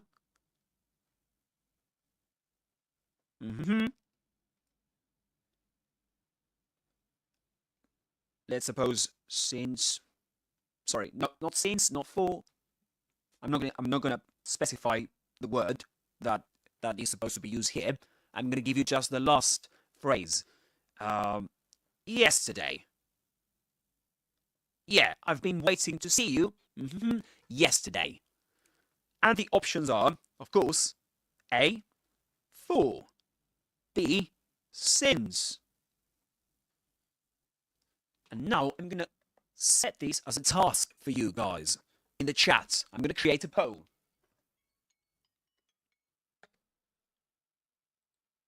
This is sentence number 3. I've been waiting to see you.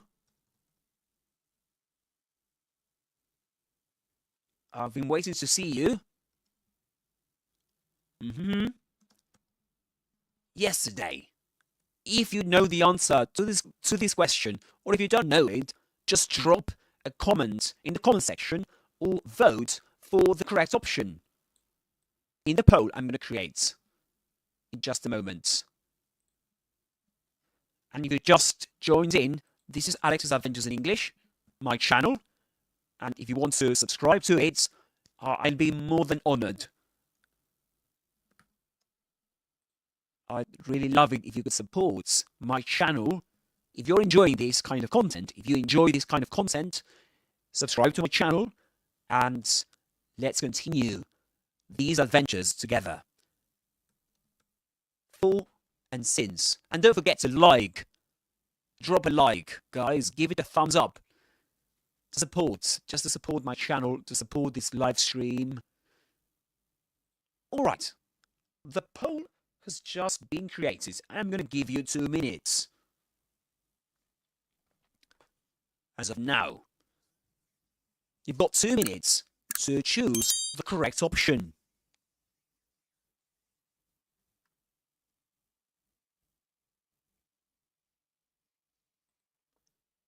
Yeah.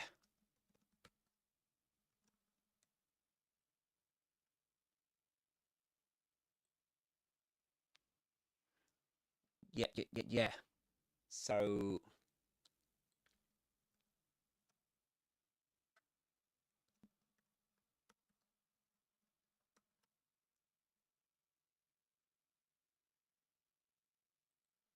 yeah, guys, so what do you think? Which is the correct option?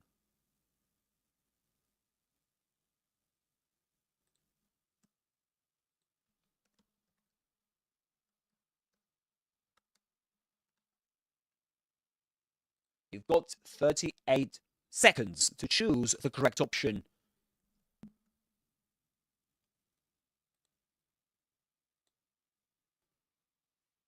So what do you think, guys?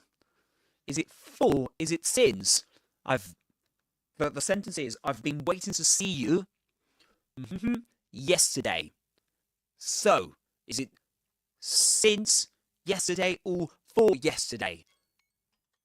There we go. Shall I give you the answer? The correct answer. The correct answer is B. Since. Guys, I've been studying English. Sorry, I've been waiting to see you since yesterday. You know, since yesterday.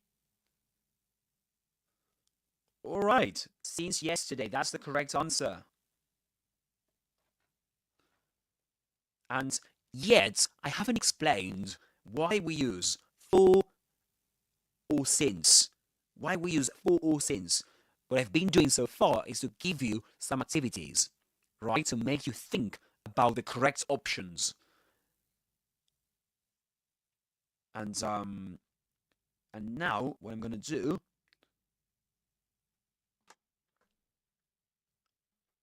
is to ask you, guys, why do you think, guys, that we use for or since? Why is it that since is the correct option in sentence number 3 with yesterday?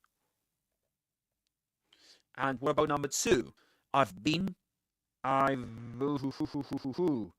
Sorry, guys, I've just made a mistake in sentence number 2. I forgot to include a verb. I've been. Yeah. Let me correct that. I've been studying. Yeah. These things can happen in a live stream, you know. So I've been studying English since 2010. Okay, there we go. Yeah, this is the way we form the present perfect continuous in English. Okay? We need the auxiliary verb have. Here it's contracted, and we get I've. Then the auxiliary verb, the verb to be conjugated, we get been, and then the main verb plus ing. So I've been studying English since 2010. Just like in sentence number 1, I've been living in London for 2 years. And in sentence number 3, I've been waiting to see you since yesterday. So going back to what sentences 2 and 3 have in common, we can say that sentence number 2, in sentence number 2, the correct option is since, just like in sentence number 3. So there has to be something in common between the phrases that follow since, because the answer lies there, you know. 2010 and yesterday have something in common in terms of what they mean, what they refer to in time. And to cut a long story short, guys, I'm going to give you the answer now. So, 2010 and yesterday are points in the past, points in time, specifically in the past. Okay, I've been studying English since 2010. 2010. 2010. My mouth is too dry at this point. I'm starting to pronounce words weirdly.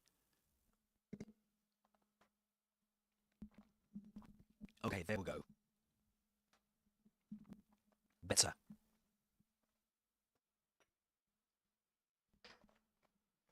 All right.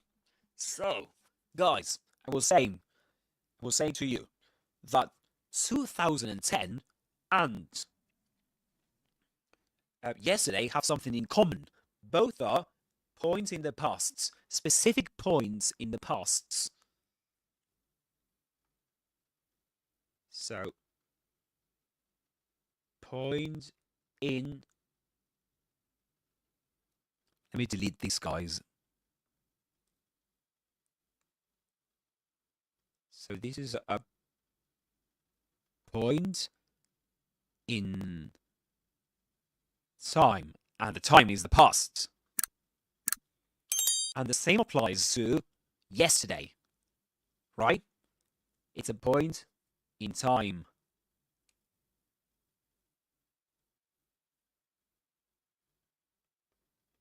A specific point. Specific point in time in the past.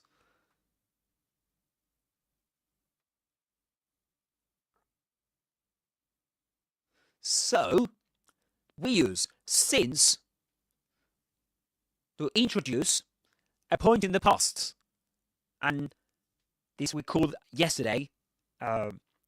Yesterday answers the question when, right? So I've been waiting to see you since yesterday. Yesterday, that answers the question when. And since introduces a point in the past, a point in time, specifically in the past. And that applies to sentence number 2. 2. I've been studying English since 2010 or 2010. So specific point in the past. We can even pinpoint this in a calendar.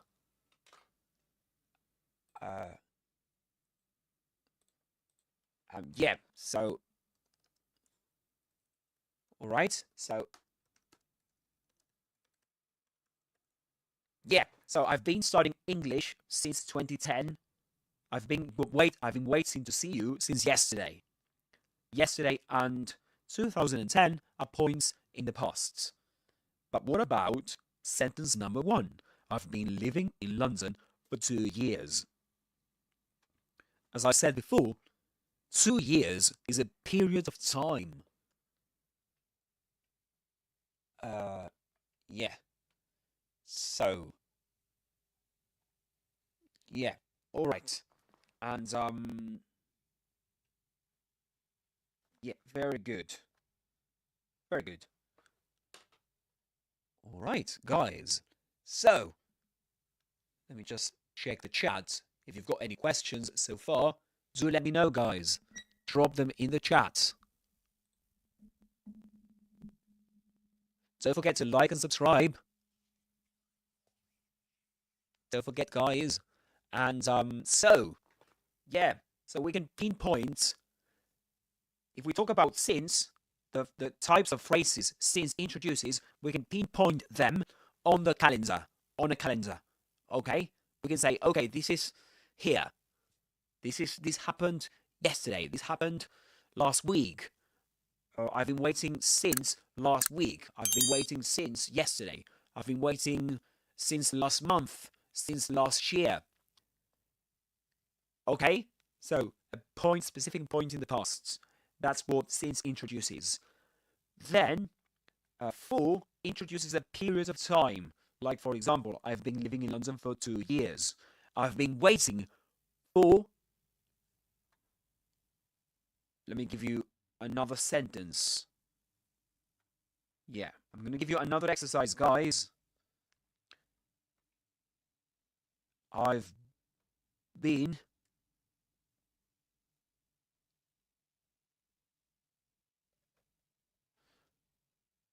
looking forward to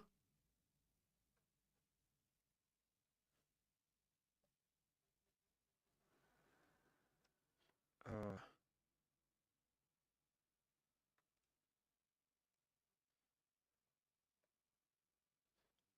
2 years. So I've been looking forward to. I'm going to include that. I'm going to include that in the activity too, because this is an expression we discussed earlier on today. And let me create that poll, guys. First, I need to end the previous poll, which was I've been waiting to see you since yesterday. The new poll is the following. This is sentence number 4, isn't it? Exercise number 4. I've been looking forward to, and now the options are the following. I've been looking forward to 2 years. Or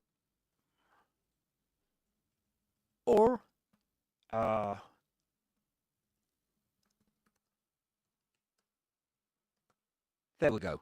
I've been looking forward. So the first option we've got, we can say meet, and since.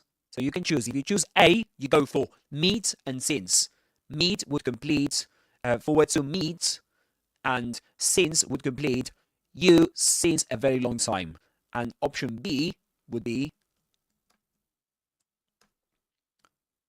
meeting. I've been looking forward to meeting you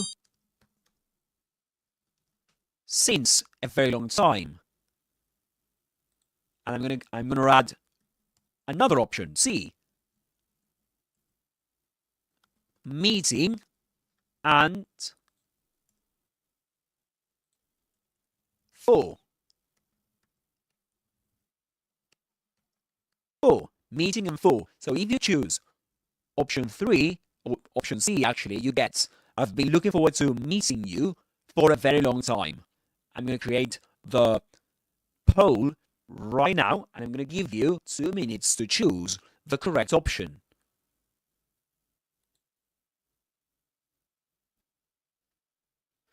Remember, the sentence is, I've been looking forward to you a very long time. And the options are A, meet since.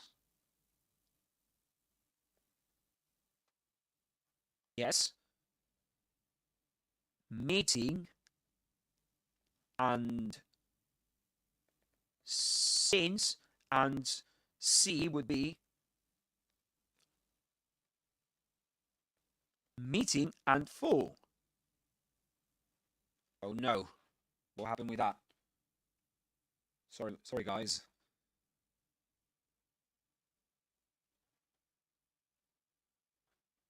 There we go. All right, let me have a look at the. Okay, so you've got less than 2 minutes, say 1 minute and 30 seconds to choose the correct option. If you choose option A, you get, I've been looking forward to meet you since a very long time. If you choose option B, you get, I've been looking forward to meeting you since a very long time. And option C, I've been looking forward to meeting you for a very long time.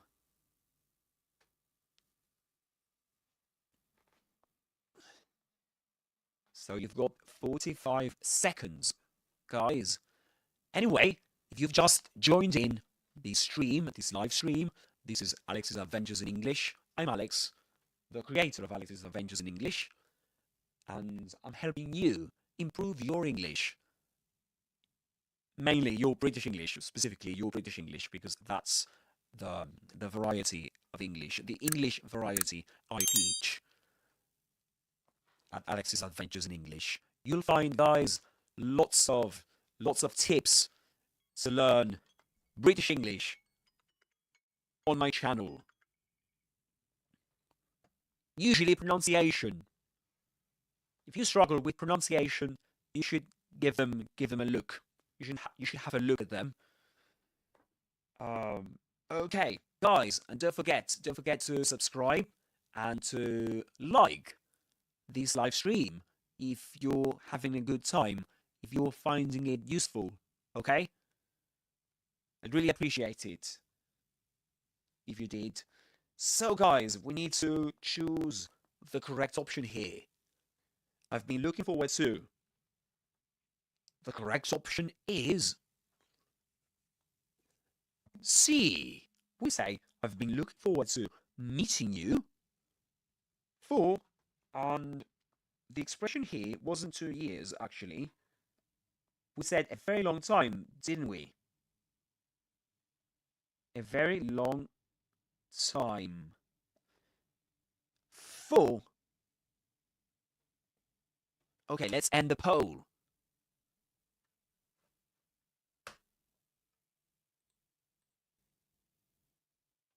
All right. Yes, so meeting you for a very long time.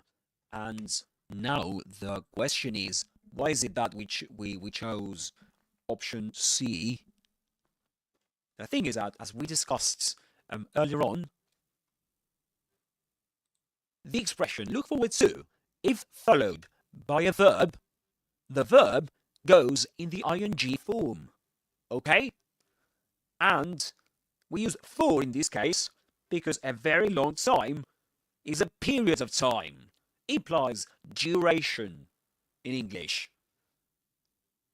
And that's why we use for, just like we use for in sentence number 1, when we say I've been living in London for 2 years. 2 years refers to a period of time.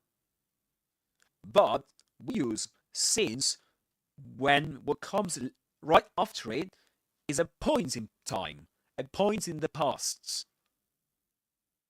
Okay? So, for example, I've been studying English since 2010 or 2010. And I've been waiting to see you since yesterday. Yesterday refers to a point in the past. A specific point in the past, not a period of time, like a very long time. Okay? Very good. Do you have any questions, guys? If you do, drop your comments in the chat. And if you're enjoying this live stream, comment, subscribe, and like. Give it a like, give it a thumbs up if you're enjoying it. And if you're interested in content like this or in more content like this, it's a great idea that you subscribe so that you can know when I publish new content. All right? Great, guys. Very good. Now, I'd like you to Can you suggest any examples? Let's see if you can use these. You can use for and since in your own examples, guys. If you do that, I'm going to give you live feedback right now. So, I'm going to give you, what we're going to do now is to go to YouGlish, which is a website that allows you to get expressions, to look for expressions on YouTube.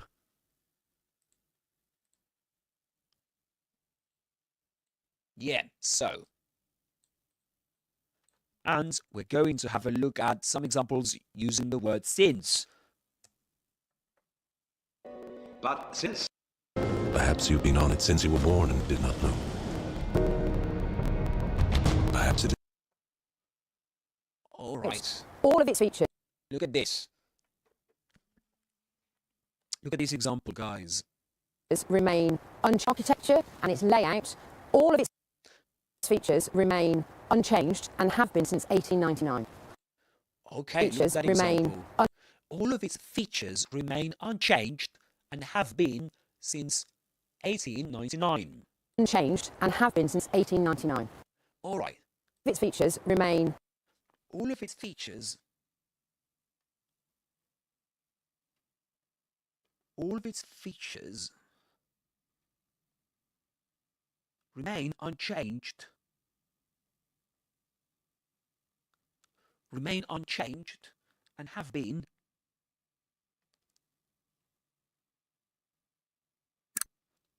since 1899. Now, I'm going to ask you a question. Why is it that this person uses since and not for? That is a question, guys. So, I'm going to create a poll just to see if you follow me, if you've been following me, if you're on the same page. So, why is since the correct option in the sentence? All of its features remain unchanged and have been since 1899. Okay, so why is since the correct option in the sentence? All of its features remain unchanged and have been since 1899. And the options are A, 1899. 1899 refers to a point in the past. And B, 1899 refers to a period of time.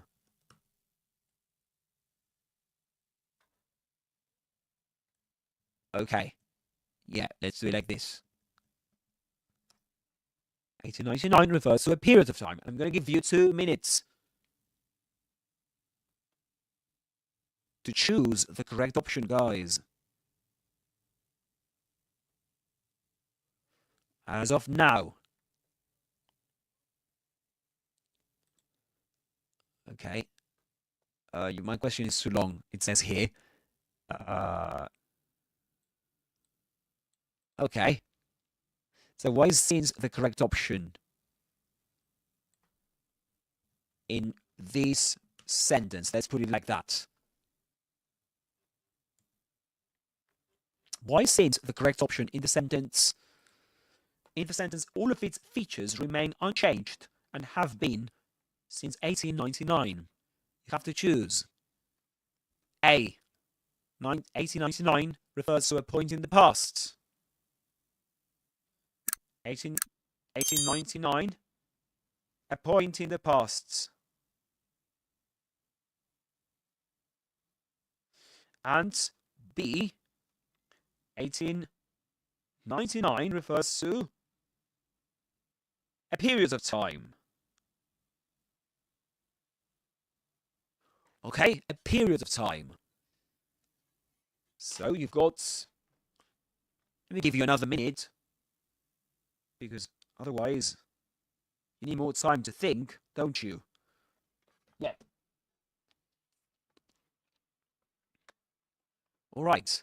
If you've just joined in this live stream, let me tell you that we are breaking down, we're trying to understand how to use for and since. And we've just analysed the sentence. All of its features remain unchanged and have been since 1899. We know here that the correct option is since. The correct option is since. And yet, and before this, we discussed that since is used to introduce what kind of expressions? Referring to periods of time or points in the past.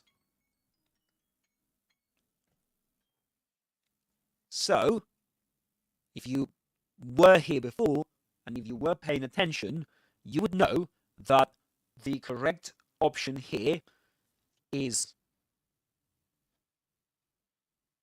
let me rewrite this for you.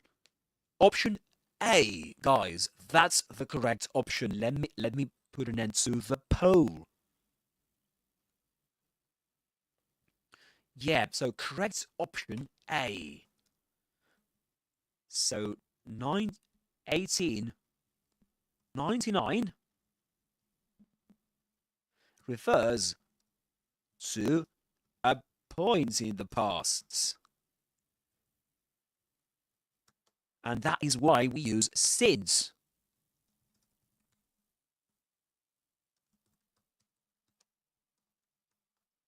(1899) a point in the past. That is the correct option, guys. Did you choose this option?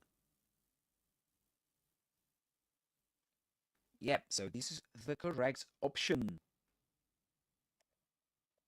Correct option, 1899, a point in the past. Very good, guys. Don't forget to, if you're enjoying this content, this live stream, like and subscribe, guys, to support this kind of content and my channel. That'd be great. In my channel, where I teach you British English. Yeah, very good. Very good. Excellent, guys. Well done, well done. And now we're going to work a bit on pronunciation, just a bit. Let's go back to the example, the YouGlish example. This one. Let's listen to it, and we're going to do a bit of repeat after approach, repeat after somebody approach. Or let's put it like this, repeat after me approach.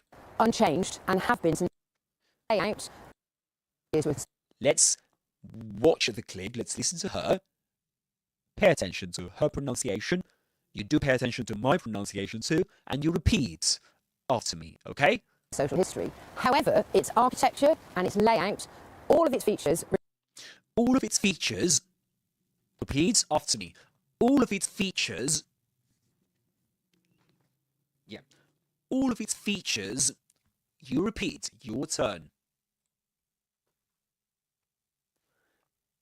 All of its features, very good, well done. Let's continue. remain unchanged. Remain unchanged. Repeat after me. Remain unchanged. Very good. Remain unchanged. Excellent. And now let's have a look at the next bit. And have been since 1899. And have been since 1899. Features remain unchanged and have been since 1899. And have been since 1899. and have been, repeat after me, and have been, very good, and have been since 1899. Your turn. Since 1899. Very good, very good. Excellent.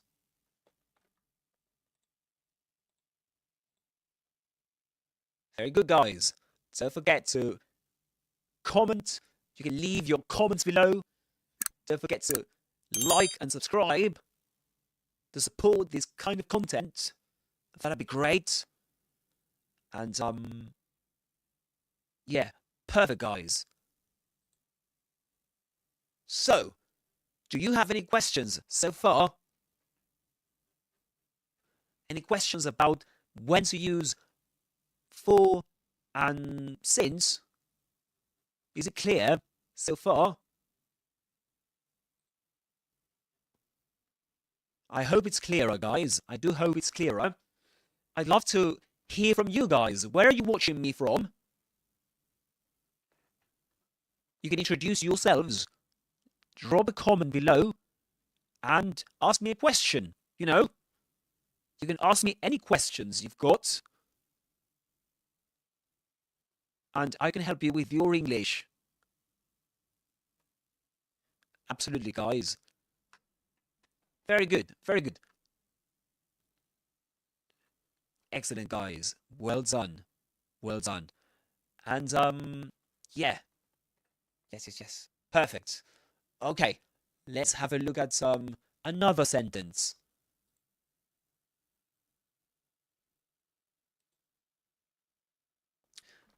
And, yeah, so let's have a look at another sentence. One of My faith either.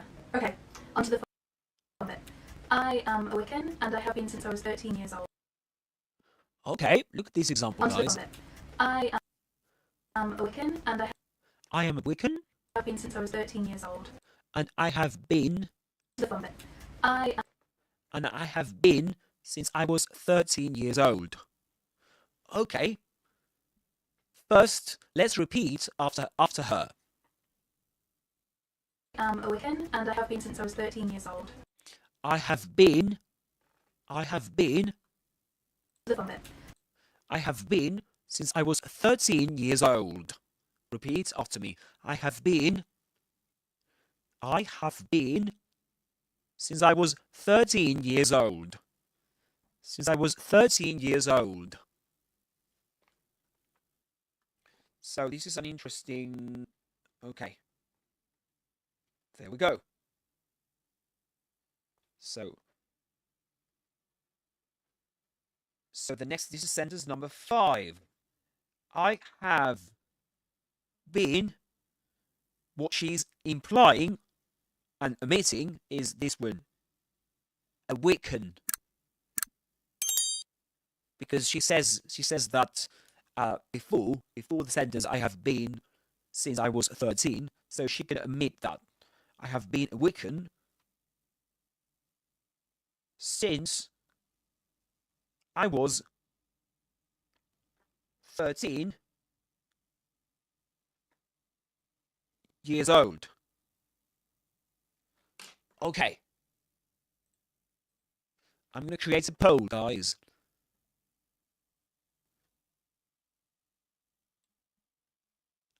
Let me create a poll for you. Okay, so why is since the correct option here in this sentence? Why is since the correct option in this sentence? Or in sentence number 5? Let's put it like that, and let me give you some options. So, I was 13 years old. A.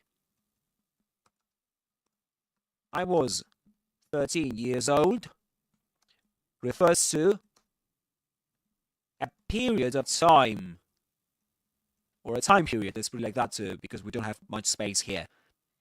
A time period, or specific points in the past. And B, so I was 13 years old refers to a period of time.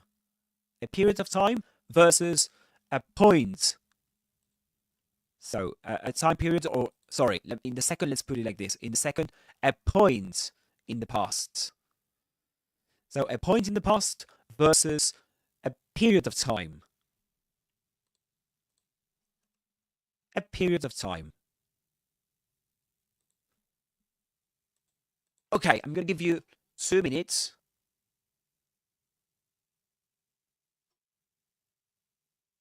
I'm going to give you 3 minutes, okay? And, yeah. All right. Perfect. Very good, guys. So 3 minutes, counting as of now. Remember, when do we use since and when do we use for, guys? We use since and for. Remember that. And, okay. Just, very good, guys. So this is...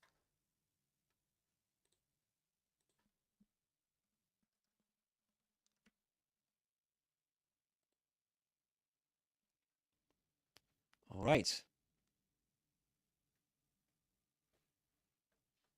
All right, guys, you tell me.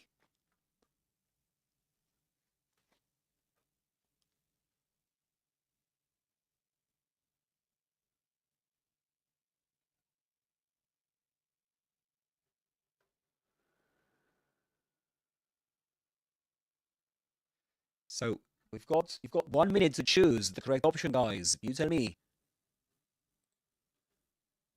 So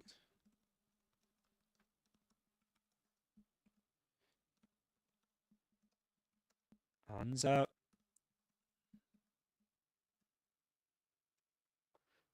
what do you think, guys?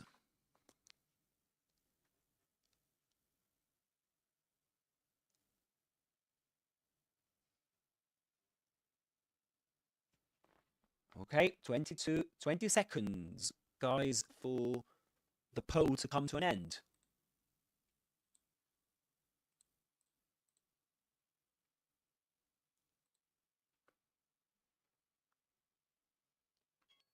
All right, let's have a look at it.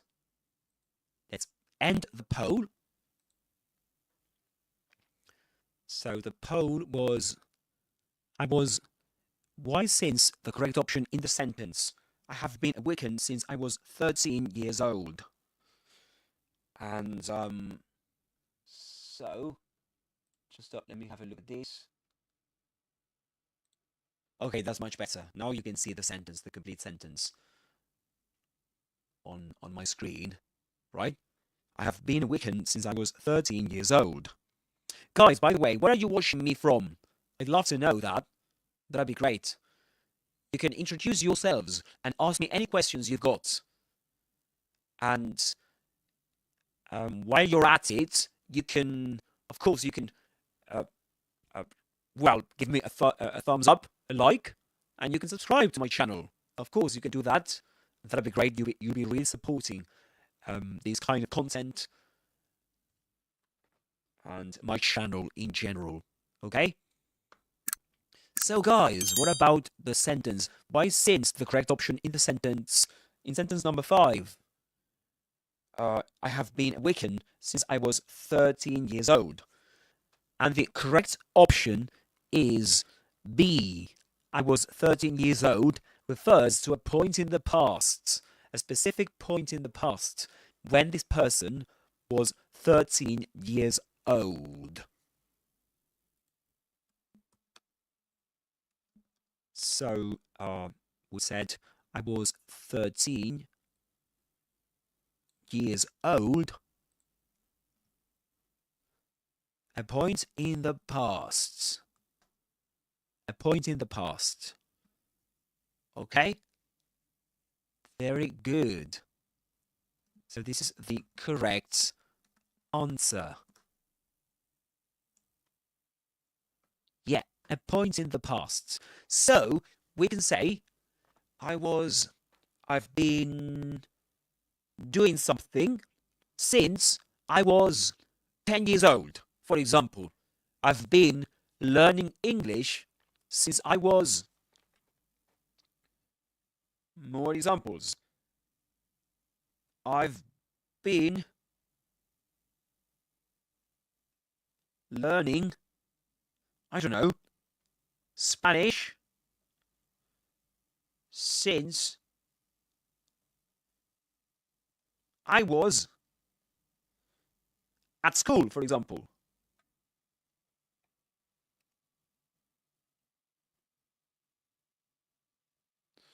And that counts as a point in the past, you know?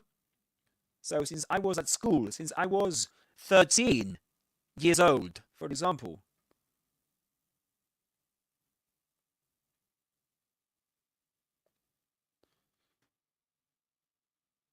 And we use, in all these sentences I've been using, this verb tense. Except for this one that says I have been, but in the previous, where this is have been, and we've got I've been looking, I've been waiting, and I've been living. Do you know the names of those verb tenses, guys?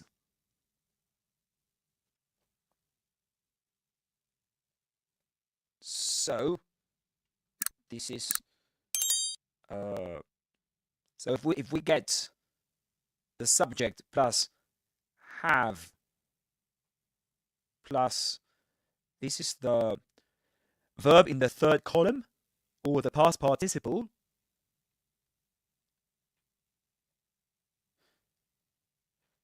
the verb in the third column, or which is called the past participle. This is the present perfect simple.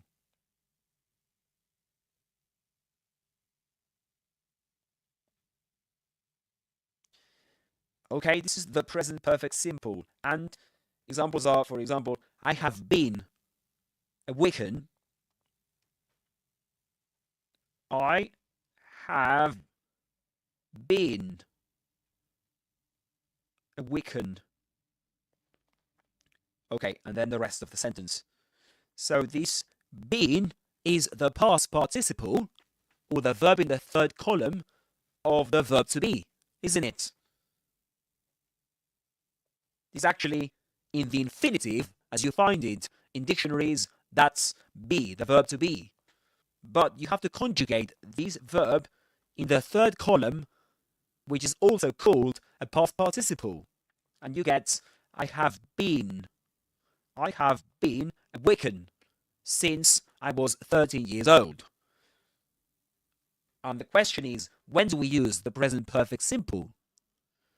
And the answer to that question is that we use it to talk about actions, events, or states that started at some point in the past and continue up to the present and may continue in the future. So in this case, the example that we are analyzing, I have been a Wiccan since I was 13 years old. What started in the past, at some point in the past, is being a Wiccan. Is that state of being a Wiccan, okay? Of this girl being a Wiccan. This is what started in the past.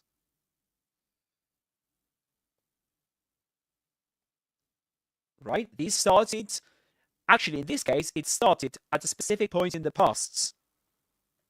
And the specific point in the past is when this girl was 13 years old. Right? So since then, since she was 13 years old, up to the present, she's been a Wiccan. And expectedly, she will continue being a Wiccan. So this is the main use of the present perfect simple.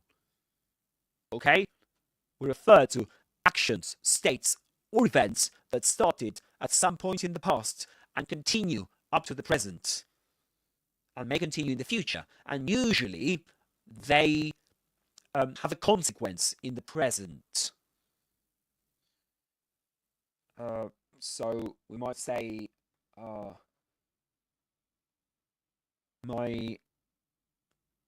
example, another example I can give you. Oh no! I've lost my wallet. I've lost my wallet. Oh no, I've lost my wallet.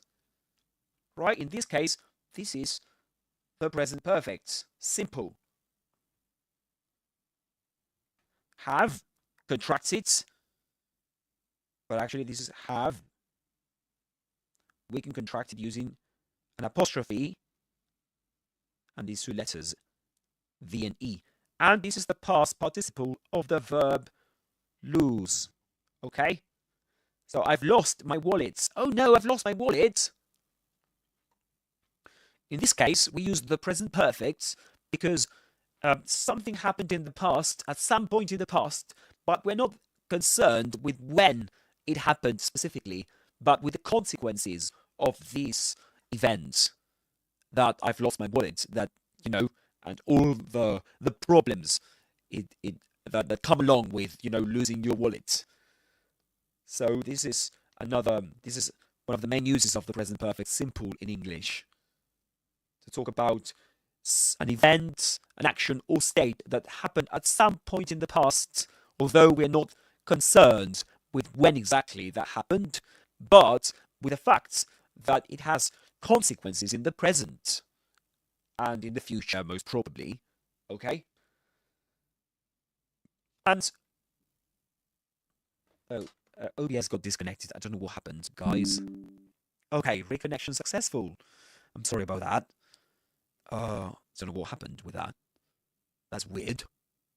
But anyway, so the other verb tense we've been addressing implicitly is the present perfect continuous.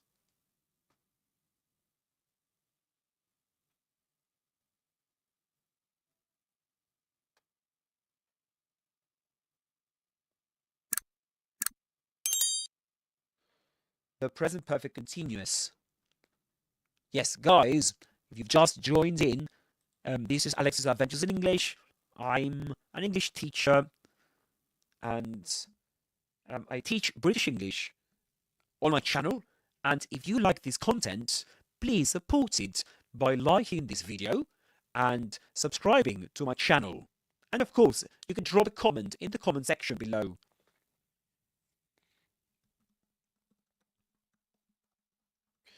Yes.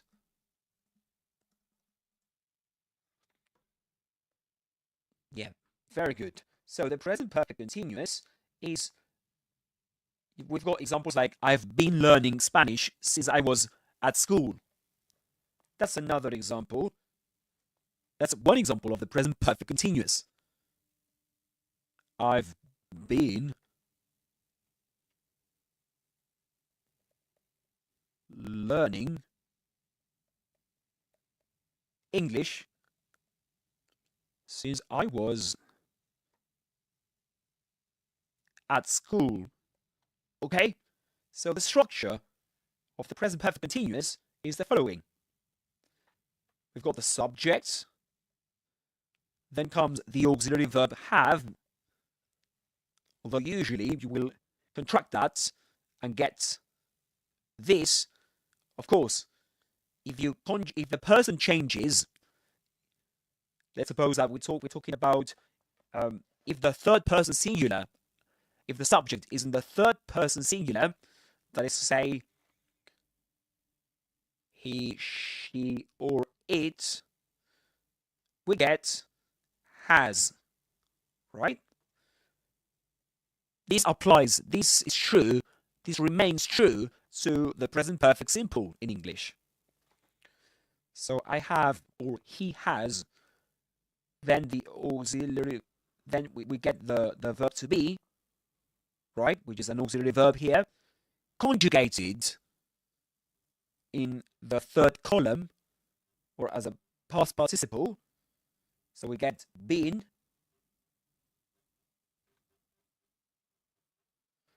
plus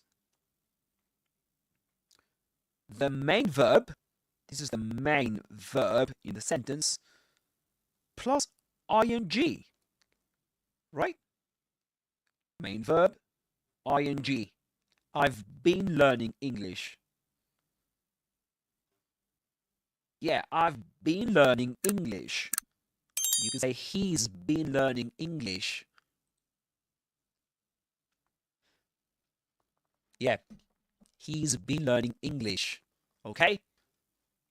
Guys, if you've just joined in, don't forget to subscribe, to like and subscribe. Subscribe to my channel.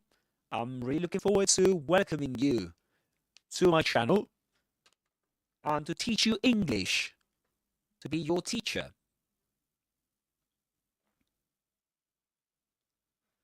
Very good, guys. Excellent. So, all right, going back to the present perfect continuous. The present perfect continuous, we got, I've been learning English since I was at school. We've got other examples we've been discussing. So we've been discussing in this session, like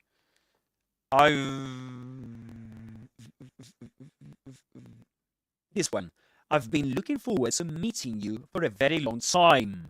I've been looking forward to meeting you. I have been looking forward to meeting you.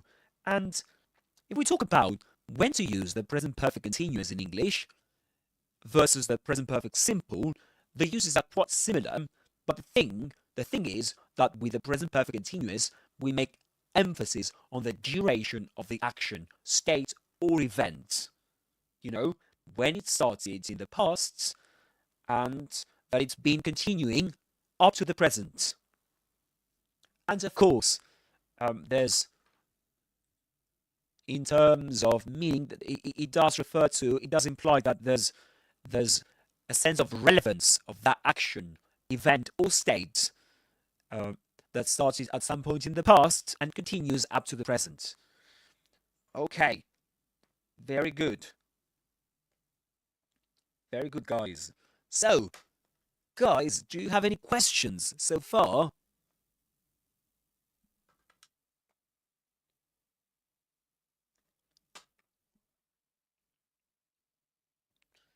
Do you have any questions so far?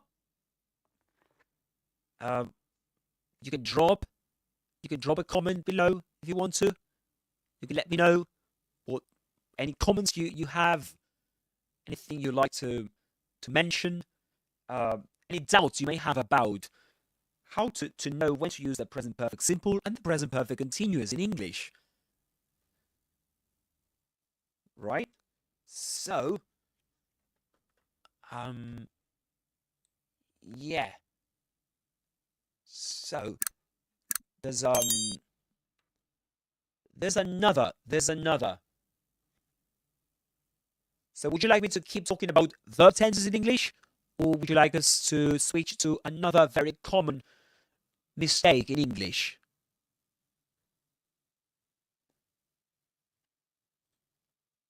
We can do that, guys. So, yeah. Yeah. Good, guys. Very good. Very good. So far, we've done a lot in this session, haven't we? If you've just joined in, we've been discussing a lot in this session. We started with the main differences between everyday as one word and every day as two words. So if you weren't here, you can check that out after this session comes to an end, because I'm going to post it. I'm going to post it on my channel. I'm going to add timestamps to it in the description so that you can navigate the episode as you see fit which means as you prefer. Okay? And yeah, so while we are at it, guys, while we're at it, and we're talking about verb tenses and the present perfect, do you know the main differences between the present perfect and the simple past?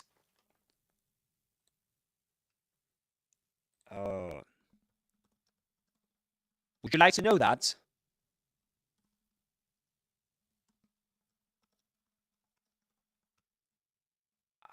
Okay, we can give it a go.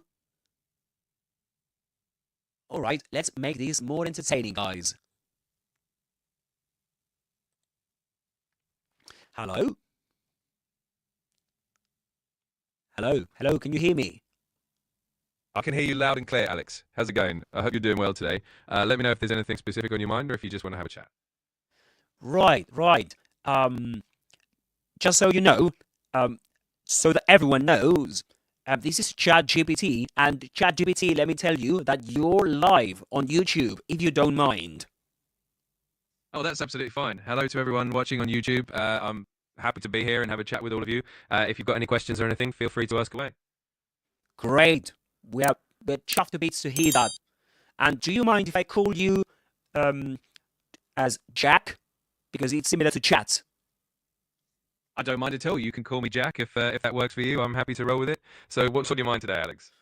Great, mate. I need your help because I'm a bit knackered at this point because I've been doing a live stream on YouTube and for quite some time right now. And the thing is that knackered. Yeah. Knackered. Well, can you explain that expression to start with? That word? Absolutely. Knackered is a British slang term that means really tired or exhausted. So if you've been live streaming for a while and you're feeling knackered, it means you're just really worn out and need a bit of a rest. Yeah, I'm really worn out and I need a bit of a rest. Absolutely. Yeah, you've nailed it, mate. You have. You absolutely nailed it. Okay, yeah, I'm quite knackered at this stage, so I need you to think with me, to help me relax a bit during this live stream on YouTube. And do you know what? We've been discussing some of the most common mistakes that learners of English make. I can definitely chat with you and help you relax a bit, but I'll have to skip the singing part. I'm happy to help out with those common English mistakes, though. So if you want to dive into any of those or have any questions, just let me know. All right. We're about to talk about the main differences between the present perfect and the simple past. Could you give us a hand with that? Absolutely. So the present perfect is often used when you're talking about something that happened at an unspecified time in the past and has relevance to the present. For example, I have seen that movie means at some point in the past and it still matters now. The simple past, on the other hand, is used for actions that happened at a specific time in the past, like I watched that movie yesterday. It's all about whether the time is specific or not. Yeah, absolutely. So, simple past, specific point in the past that some focuses on something that happened at some specific point in the past, doesn't it? Exactly, you got it. The simple past is all about those definite moments, like saying, I went to the cinema last night. The present perfect is more about the connection to now, like I've been to the cinema this week, which still has relevance to the present moment. Yeah, and the thing is that we've been discussing an interesting use of the present perfect simple and present perfect continuous in English, which is when we use these verb tenses with since and for.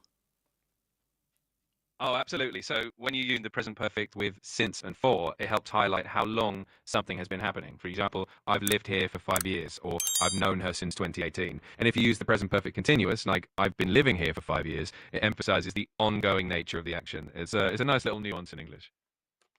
Yeah. That's right. That's what I told my audience, that the present perfect continuous emphasizes the ongoing action, state, or event, right? So Exactly. it makes an emphasis on the duration of that action, event, or state, right?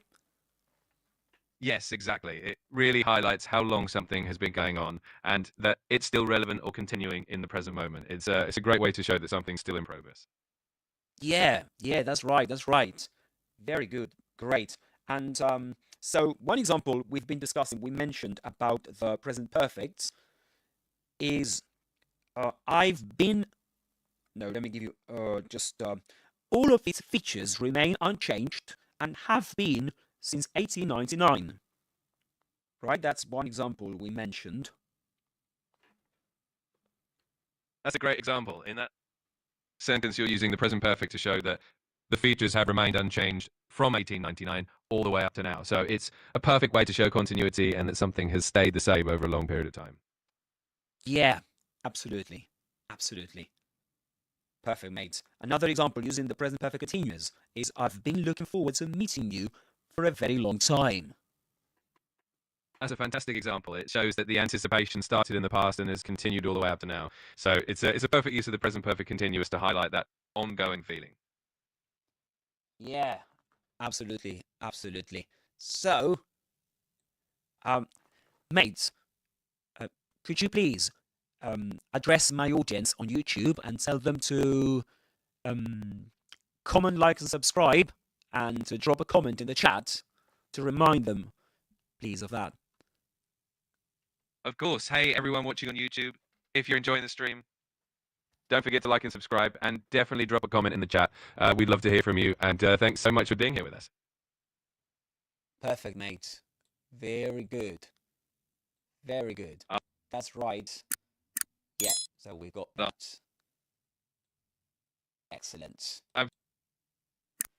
Brilliant. I'm glad everything's going smoothly. If there's anything else you need help with or anything you want to discuss, just let me know. Yeah. Let's continue, because so far we've been discussing. First, we started with the differences between everyday and everyday, right? And after that, we discussed.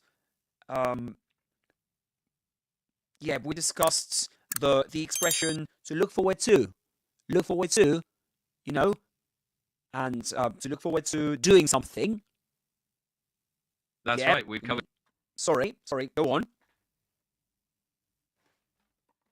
No worries at all. I was just going to say it's great that we've gone through all these topics. If there's anything else you want to dive into, just let me know. All right. Then we talked about the differences between for versus since. Could you summarize that for my audience, please? Of course. So we use for when we're talking about a duration of time, like I've lived here for 5 years. And we use since when we're talking about a specific point in time, like I've lived here since 2019. So for is for a length of time and since is for a starting point. Very good, mate. Very good. Exactly. You're spot on. Thanks, Alex. I'm glad that resonated with you and your audience. If there's anything else you'd like to go over or any other questions, just let me know. All right. Yeah. So, given the topics we've been discussing so far, which is the next topic we could discuss together to help people with this journey, with this adventure we've embarked on for a few hours? Well, we could dive into something like common pronunciation challenges or maybe some useful idioms and phrasal verbs that people often find tricky. Either of those could be fun and helpful for your audience. Okay. And what about the differences between besides and beside without an S? Oh, that's a great one. So beside without the S usually means next to or at the side of, like the chair is beside the table. On the other hand, besides with an S is used to mean in addition to or apart from, like besides English, she also speaks Spanish. It can also be used as a way to say moreover or furthermore when you're adding information. Right. So beside is usually means next to. Could you give me an example? Could you give us an example using beside? Sure. For example, you could say she sat beside me during the meeting, which means she was sitting right next to me. Okay, she sat beside me during the meeting. Exactly. That's a perfect example of how to use beside. It's simple and clear, showing that someone is physically next to someone else. Yeah, she sat beside me. That's right.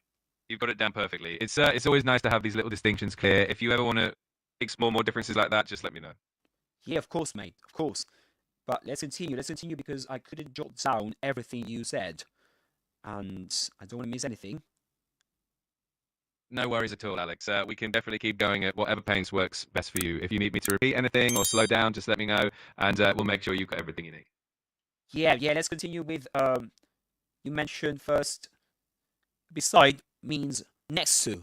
So it's a synonym of next to. She sat beside me during the meeting. And in that case, that's a preposition, isn't it?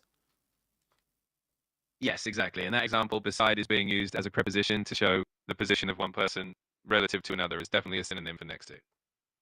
Right, position. Position, Exactly. perfect. It helps. Sorry. Absolutely. Go So, on. no worries at all. I was just going to say that it's really helpful to remember how beside and besides function, especially since they're so similar. It's great that you're diving into all these nuances. Yeah, thank you. I really appreciate it. So let's continue with besides, with an S. Of course. So besides with an S is used when you want to add extra information. For example, you might say, I don't feel like going out tonight. Besides, it's raining, which means in addition to what I just mentioned, it's a great way to give more reasons or add more details. Okay, so could you repeat the example? Sure. The example was, I don't feel like going out tonight. Besides, it's raining. In that case, besides adds another reason for not wanting to go out.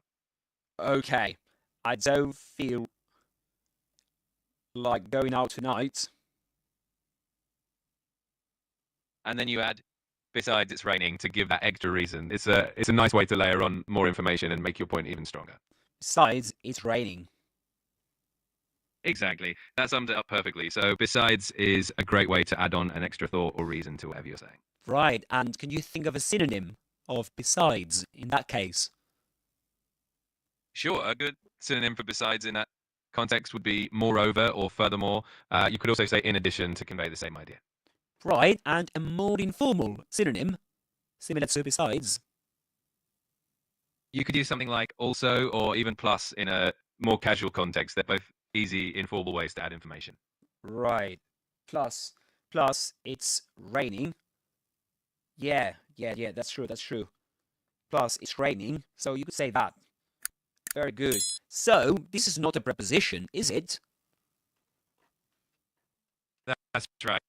In this case, plus or besides would be used as an adverb or a conjunction rather than a preposition. So you're using it to link ideas together instead of showing a physical relationship between things. Yeah, so besides, in this case, is used as a connector. Exactly. It acts as a connector to add more information or another reason to what you're saying. It helps keep the flow of ideas going. Yeah, in a way, it's a linking word, right?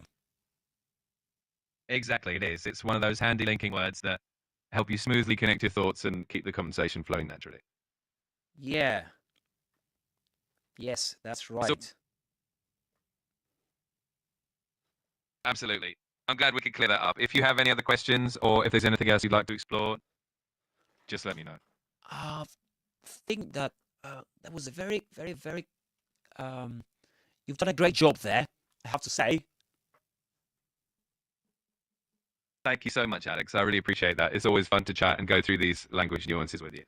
Thank you very much, mate. Thank you very much. Now I'm after a similar mistake or a similar confusion that students or that learners of English usually have. Can All right, that sounds great. I'm Yeah. happy to help with any. Okay, can you come up with? Of course, just with let me any? know what that. Sure, one common confusion learners often have is between affect and effect. Another one might be the difference between lend and borrow. Let me know if any of those sound interesting and we can dive into them. Okay. Lend and borrow. Shall we give that a go? Absolutely, let's go.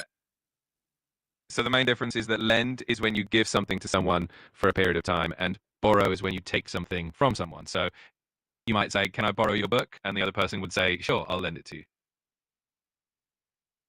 Right. Could you repeat the definition of borrow, please? Of course. Borrow means to take something from someone with the understanding that you'll return it after a certain period of time. Take something from someone. Please. Exactly, and then you return it. To return Absolutely. it. So when you borrow, exactly, it's all about the idea of taking something temporarily and then giving it back once you're done with it. Right. So when you lend something, you give something to someone for a period of time. But when you borrow something Exactly. from somebody, Exactly. When you borrow something from somebody, you're the one receiving it with the intention of returning it. after you right, used it. right, you're the one receiving it. Exactly, and the person who lends it is the one who gives it to you for that temporary period. You've got it spot on. Perfect. Could you give us an example that can be, so that can include the verb lend, and then another example using the word borrow? Absolutely. So, for an example with lend, you could say, could you lend me your umbrella for the afternoon? And for borrow, you could say, I need to borrow a pen for a moment, if that's okay. So could you lend me your umbrella? Exactly. For That's the the perfect use of afternoon, lend. was it? Yes, exactly. So you'd be asking to borrow the umbrella for just that specific period of time in the afternoon. Okay. If you have any other examples or questions, feel free to share. I'm happy to keep going or explore any other topics you'd like. Great to hear that. I couldn't jot down the second example, so could you please repeat it? Of course, the second example was, I need to borrow a pen for a moment, if that's okay. So in that example, you're asking to take a pen temporarily and then return it. Right, I need to borrow a pen. That's it. You got it perfectly. It's all about that temporary exchange and returning what you borrow. Let me know if there's anything else you'd like to go over. I'd like you to remind our viewers on YouTube what we've been doing in this period, in this short period together, and what this live stream is all about. And of course, all the things about subscribing, commenting, and liking this live stream. Absolutely. So to everyone watching on YouTube, we've been having a great chat about common English confusions like the difference between lend and borrow, and we've also covered a few other interesting topics. If you're enjoying the stream, don't forget to like, comment, and subscribe. It really helps us out and keeps the conversation going. Thanks so much for being here with us. Yeah, absolutely. I'm really glad we got to cover all of this. It's always a pleasure chatting with you and everyone tuning in. If there's anything else you'd like to explore, just let me know. Great, mate. Absolutely. So that was a great breakdown of lend versus borrow. Great idea. I'm really glad you enjoyed it. It's always fun to dive into these topics and make things clear. If you have any other ideas or topics you'd like to explore next time, just let me know. Yep, definitely. I will definitely do that. And let me see if I can come up with another. Oh yeah. There's a typical confusion. When you say arrive, the verb arrive is used with a preposition. Two prepositions actually. Can be used with two prepositions, but that usually confuses learners of English. That's a great one to clarify. So we typically use arrive in when we're talking about a larger place like a city or a country. For example, arrive in London. And we use arrive at when we're talking about a specific place like a building or an event. For example, arrive at the airport. So, a large place within. Exactly, you got it. For larger places like cities or countries, you'd use in, and for more specific locations, you'd use at. Great job. So, like for example, more specific locations at the station. Yes, exactly. So, for instance,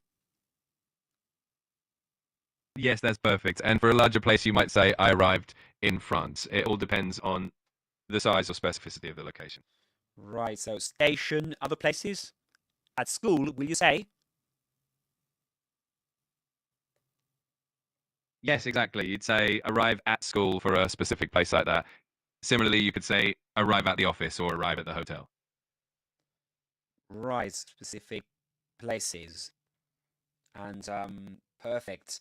Could you give us more examples? Some examples I can jot down on screen. Sure. With arrive in, for example. Absolutely. Let's do a couple more. You could say, we arrived at the museum at noon. And for a larger place, you might say, sure. For example, you could say, she arrived in Paris early in the morning, or we arrived in Italy just before the holidays. Yeah. So we arrived in Italy just before the holidays.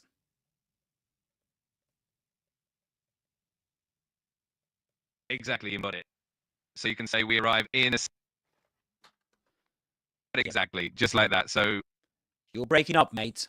I mean, your voice is breaking perfect. up. That's a great example. It's all about distinguishing between those broader locations and the more specific ones. Great job. Yeah, I'm glad. Yeah, you were able to nail it, mate. Absolutely. Yeah. So we arrived at the museum. Oh, I'm sorry about that. Hopefully the connection clears up.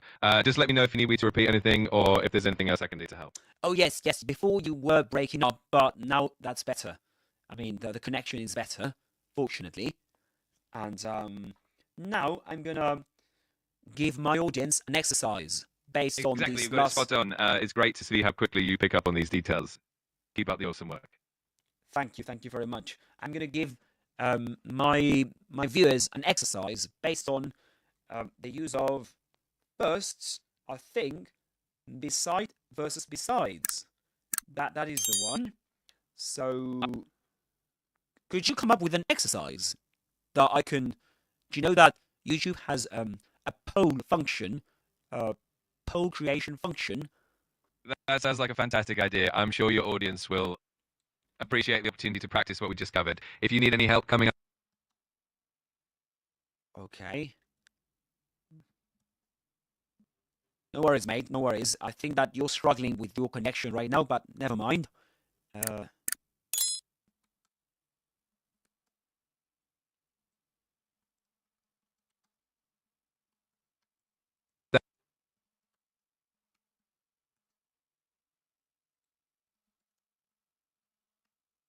Yeah. Okay. So I'm gonna have to finish our conversation, guys. I mean, chat. Absolutely. You could create a poll with a couple of sentences where your viewers have to choose between beside and besides. For example, all right. You could have a sentence like, she sat ... me during the movie, and the options would be beside or besides. Okay, I'm gonna do that. I think that'll be a really engaging way for your viewers to practice and reinforce what they've learned. Yeah, I've just created an exercise that's the man. Dot. I appreciate your understanding. Hopefully the connection stays stable. If you need any more help with the exercise or anything else, just let me know. I will. The exercise is the man ... me wasn't feeling very well. And the options are, you've got two options, guys. A, besides, and B, beside, without the S. So, I'm going to give you a minute to choose. No worries at all, Alex. It was really great chatting with you, and I'm glad we covered so much. Best of luck with the rest of your stream, and I'm sure your audience is going to love you. Thank you very much. Take care, Alex. If you ever need anything else, just give me a shout. Yeah, have a great I'll give you a shout. Absolutely. Take care. Bye-bye. Cheers. Okay, that was it for ChatGPT. Oh, the advanced mode or advanced voice, I think it's called. Yeah, but as for the exercise I've got for you, I've just created a poll for you guys. The man ... me wasn't feeling very well. Two options, beside or besides. Or besides or beside. You got two options there. So this exercise is related to one of the points we discussed with ChatGPT before during this live stream. So the sentence was, the man ... me wasn't feeling very well. Okay? Wasn't feeling very well. You've got two options, A, besides, and B, beside.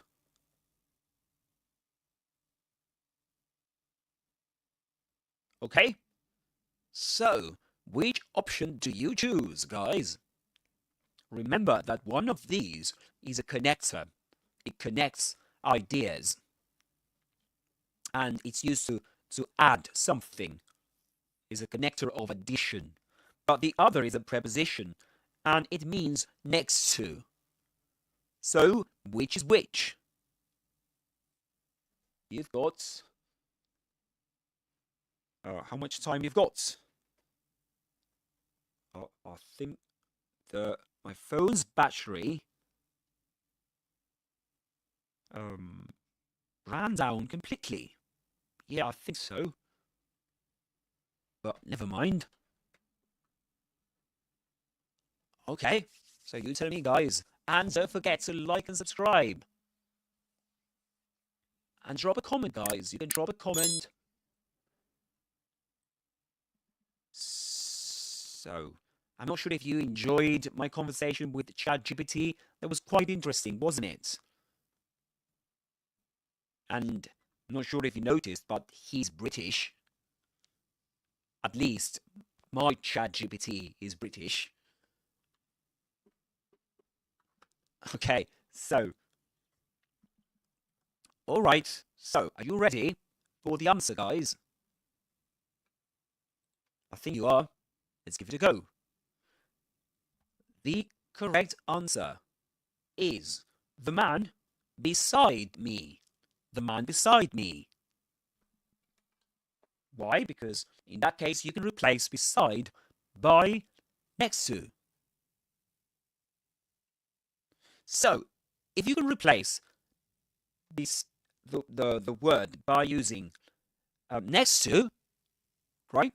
That means you have to use beside without an S at the end. The man beside, the man next to me wasn't feeling very well.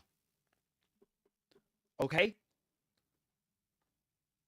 The other use of besides, well, that's a bit different. That's to add something. Okay, so I didn't want to go out because I was a bit tired. Besides, it was raining outside. And I can give you an example, of course.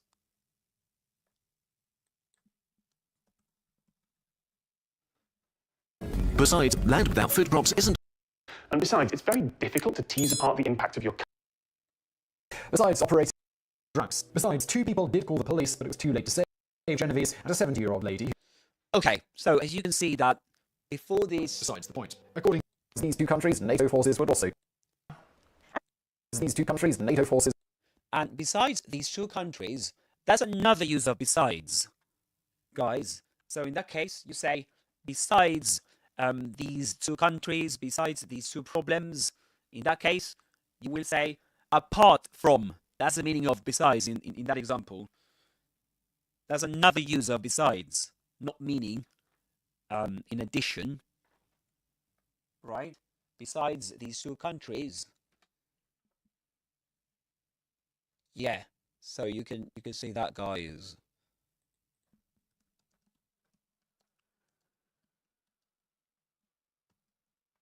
Yeah. So, and I could clarify this idea by saying, do you teach anything besides English? Do you teach anything besides English? Which means, do you teach anything apart from English? So it can also mean apart from. This is the second use of besides, guys. The first one was to add something, but the second is apart from. Do you teach anything besides English?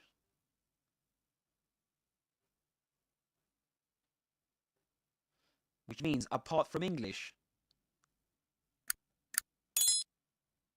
apart from English, right? Do you teach anything besides English, apart from English? And another example, nobody came to the party besides Tom and Anna. Apart from Tom and Anna, okay? Nobody came to the party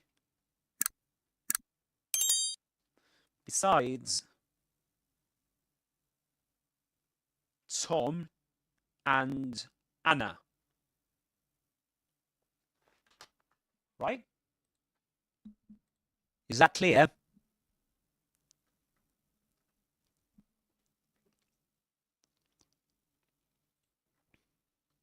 Yeah, I hope that's clear, guys.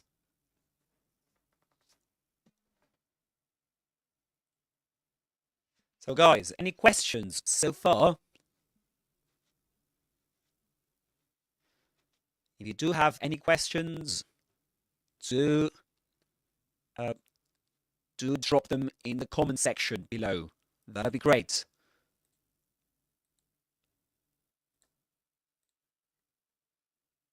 Great, perfect. And yeah, guys, don't forget, if you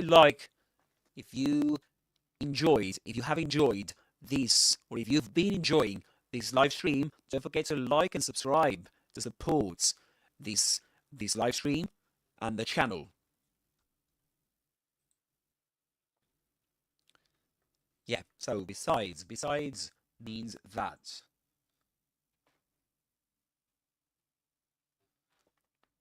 Okay, all right. So, yeah. Okay, just give me 1 second. Yeah.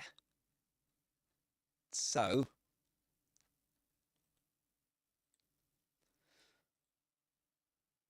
okay.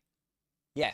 What we're going to do now, guys, just to wake us up a bit, because maybe you're a bit bored at this point, and maybe you're a bit fed up with grammar. To be fed up with something means that you're tired of something. You know, to be fed up, that's to be fed up with something. That means to be tired, to be extremely tired, right? And yeah. So yes, I think that we're going to do this, guys. To do this, just give me 1 second.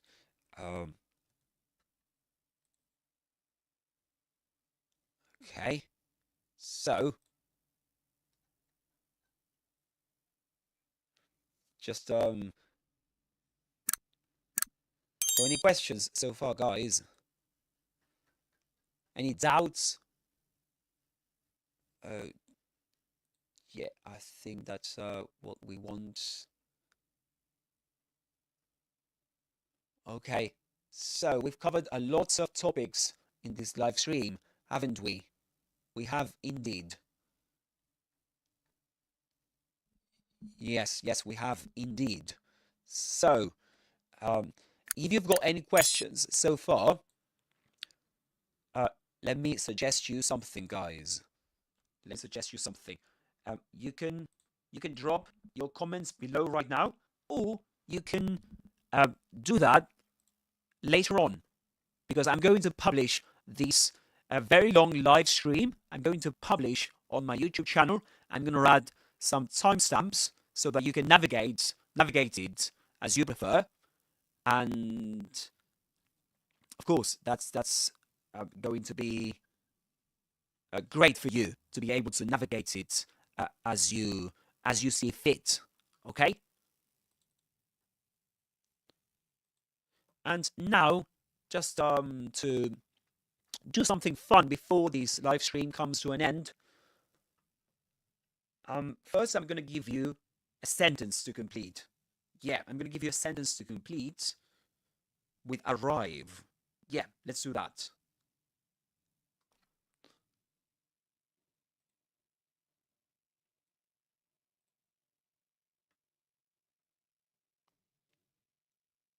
Yeah, let's do that, guys. I'm going to create a poll right now. So, I arrived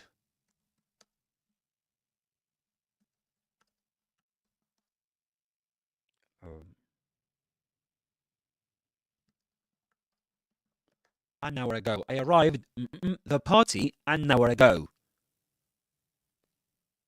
So, I'm going to write it down on screen too.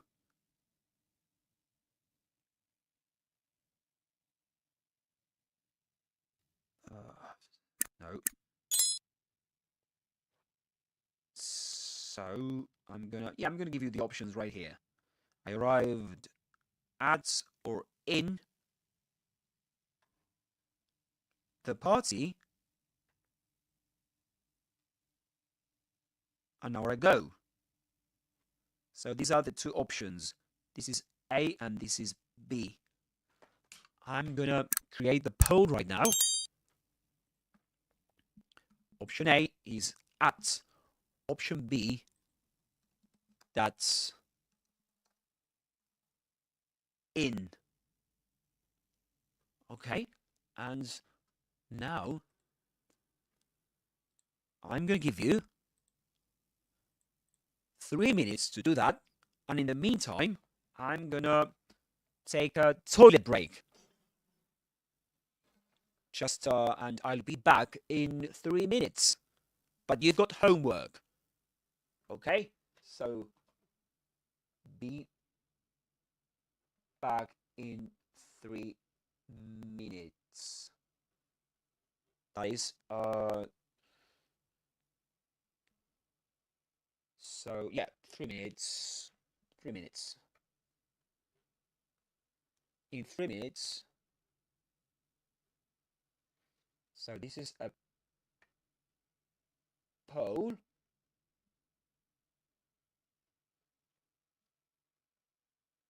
All right.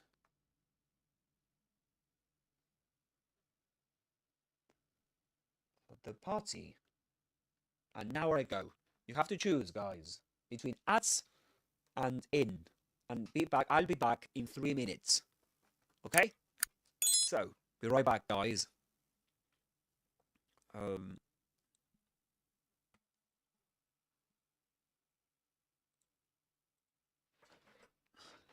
Just give me 1 second.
All right, I'm back. Great, guys. Very good.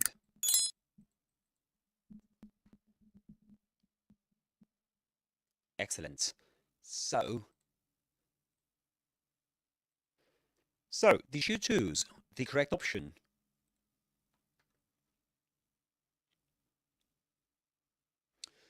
I hope you have. So the correct option is in this exercise is arrived. I arrived There we go. That the temporizer is over. I arrived at or in the party an hour ago.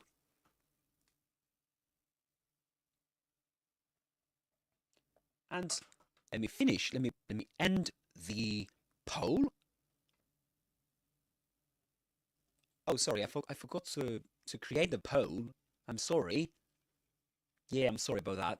I forgot to do that. I should have done it.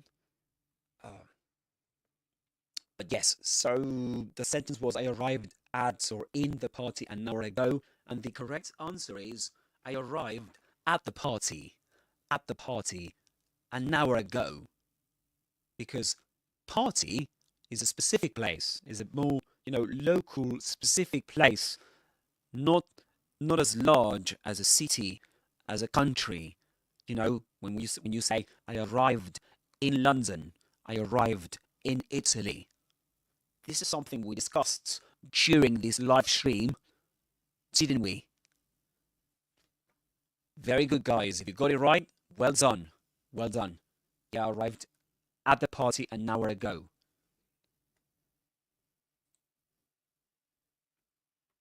And yeah, just let me give you another example. Because practice makes perfect, doesn't it?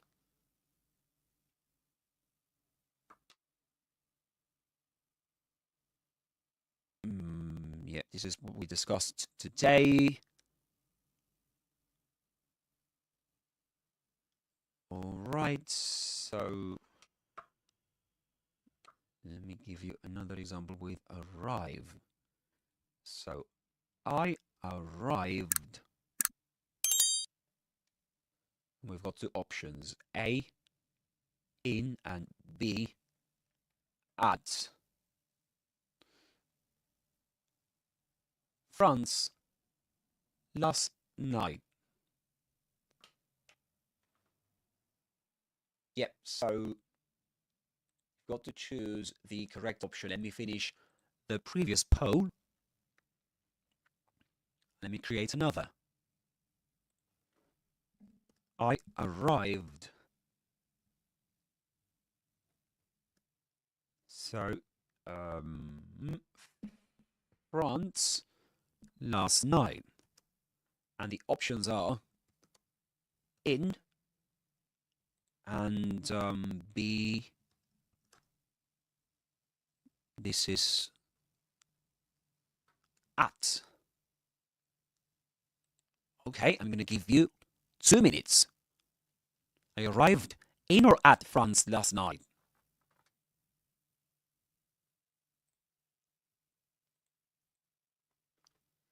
So I'm going to give you 2 minutes.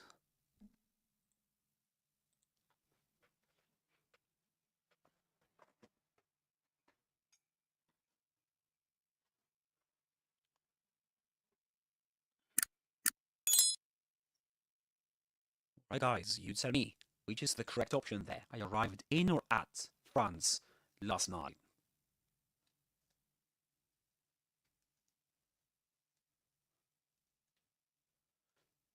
Where are you watching me from, guys? Leave your comments. Drop a comment in the comment section. Don't forget to like and subscribe to support this channel, this live stream, and to receive more content like this.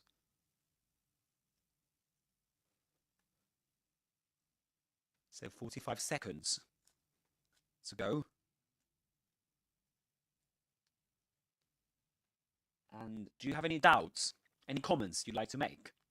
Any ideas for future live streams?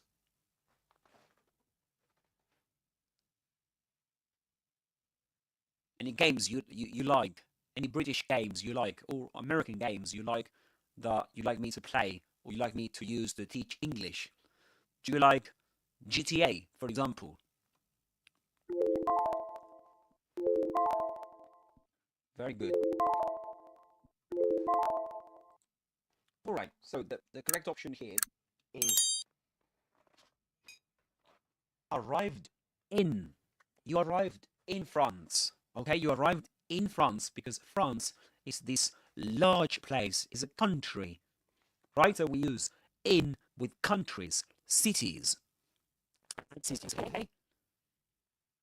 So I arrived in France. That's right. Very good, guys. Well done. Well done. You've done an excellent job so far.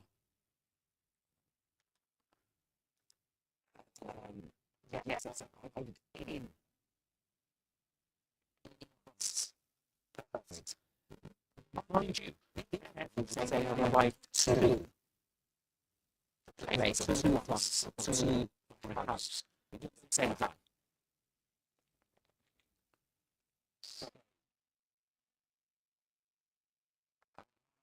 To. Is it wrong? You need to say. Let me give you an interesting example. We arrive. Just in the following example for you, which is just interesting. Sometimes. Okay. So there we go.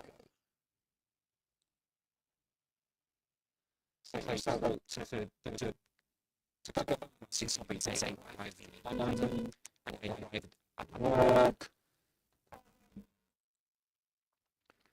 It's difficult how you confuse the following sentences.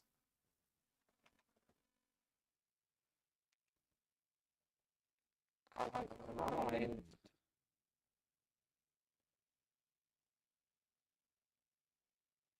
So confusing. You have got three options. A.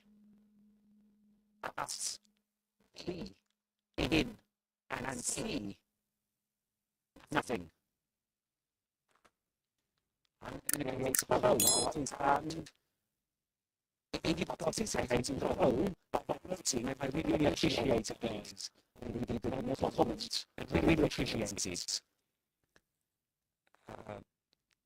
Because you know that boosts engagement during my live stream. So you will help me. You will help this live stream to be successful.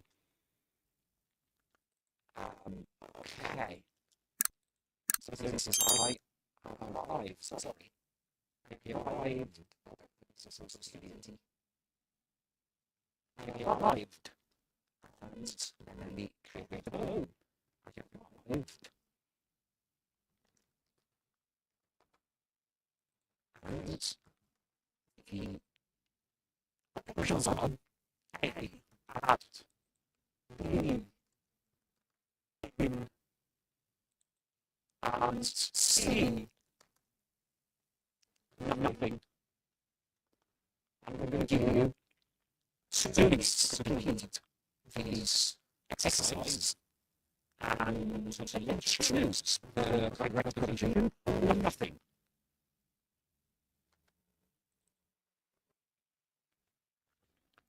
So let me analyze it. Random classes for you. So sorry. Yep, it's in the room together.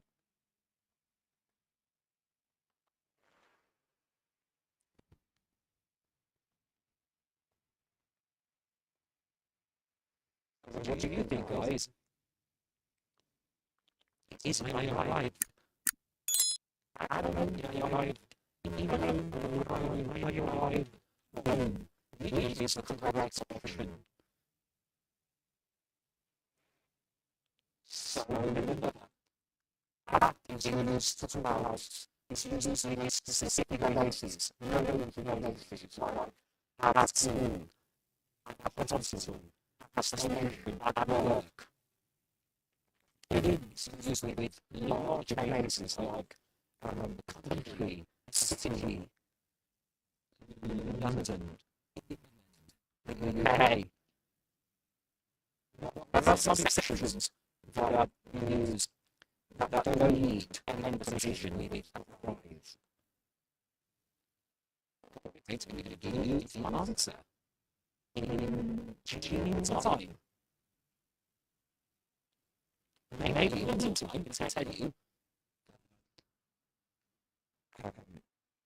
what I can thank you for being here. It's way too. I really enjoyed it. And I also see you, and I'm looking forward to having you here in future opportunities. But I'm sure that actually happens. And it's alright when we analyse it, because you know, when I do like to read on to the next slide of the dream.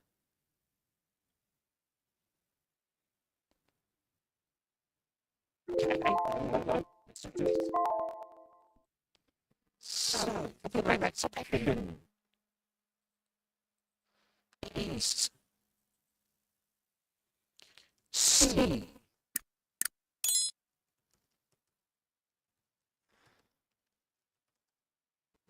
That's right.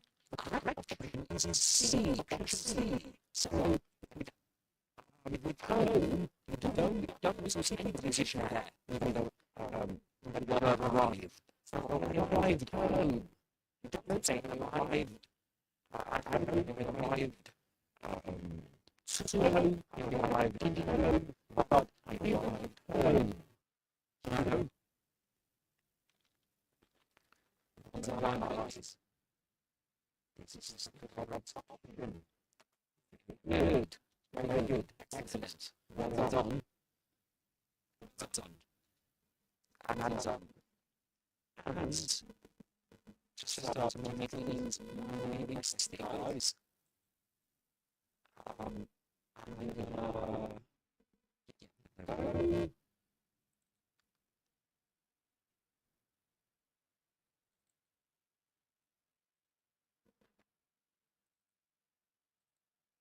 Okay, there we go.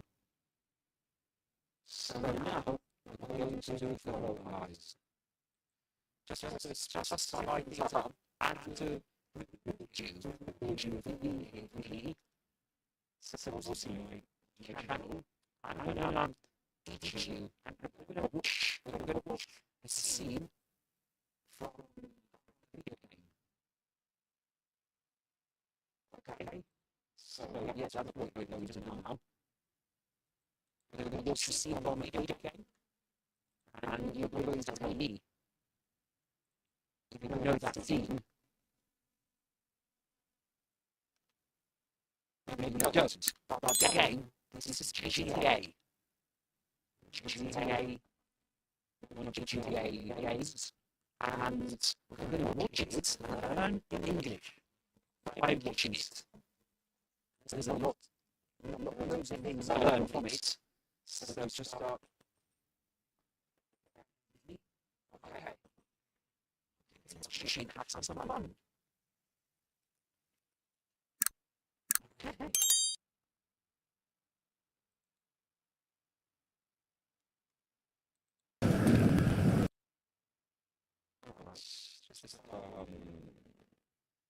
What's the analyze? Yes, just give us a second. Let's show me this.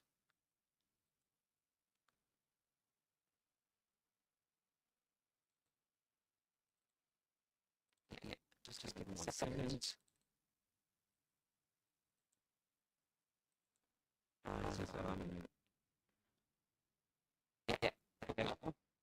Let's just. It's a very short scene, you know, it lasts about over a minute or two. Okay, very good.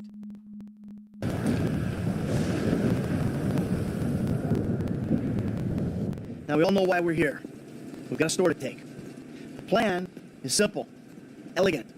Listen to Lester, pay attention to the information he gives you, and we'll all make a buck. If things go bad, you know the drill. This wasn't organized, we don't know each other. We got caught up in a robbery and acted in self-defense. But it's not going to be an issue because everything's going to go just fine. Okay. The alarm system is easy. Now, if I didn't need to be running things, I could have it offline myself, no problem. But you should be able to get us a pretty decent window. How decent depends on the job you do. Now, once it's down, you signal Michael, he makes the call. Things look good. We should be able to drop a present right through the air vent on the roof. Everybody goes to sleep. No problem. We take our time. If we run into trouble, we move quickly and with force. Any questions? No? Let's go. All right. That's a great scene, isn't it? Had you seen it before? Had you seen that scene before? All right. So, what are we going to cover with this? So it's quite interesting. So this scene takes place just before the Evangelico jewelry heists. It's a heist they're planning to do, right? The team's dressed as pest control, and they're sitting around a briefing room, and Michael's explaining the plan. Lester's watching from the side, and the rest of the crew are just waiting to move. And have a look at these guys.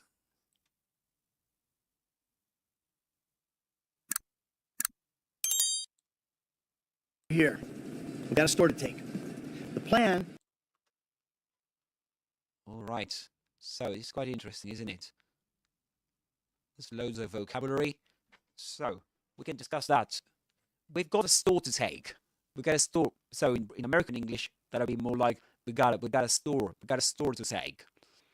And to take a store in this case means it's an informal or slangy way, meaning coming from slang. This is a very informal way of saying rob a store. That is to take a store. It's to rob a store. So this is to...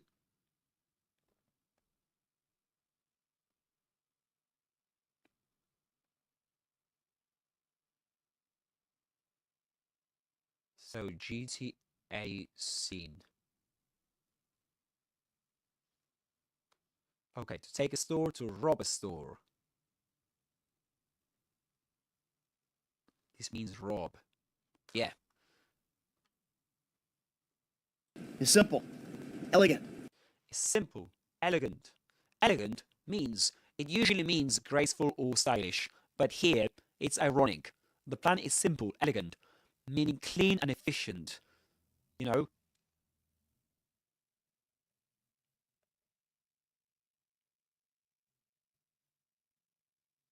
And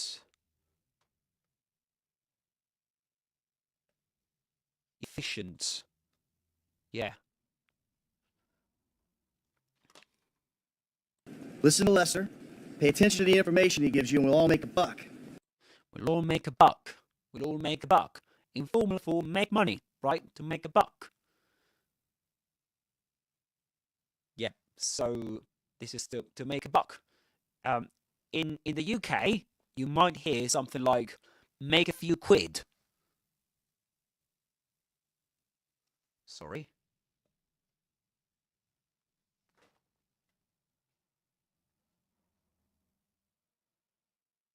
In the UK, you might hear make a few quid.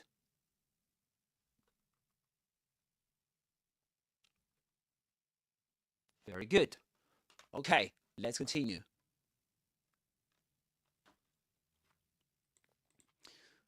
Guys, are you there? Drop a comment below, guys, and don't be shy to let me know if you like this scene, if you like this game. You can let me know, and yeah. So let's continue. Let's continue breaking down the key vocabulary in this scene. So the key vocabulary from this scene, and things go bad, you know the drill. You know the drill. You know the drill. So if you know the drill, it means you know how this goes.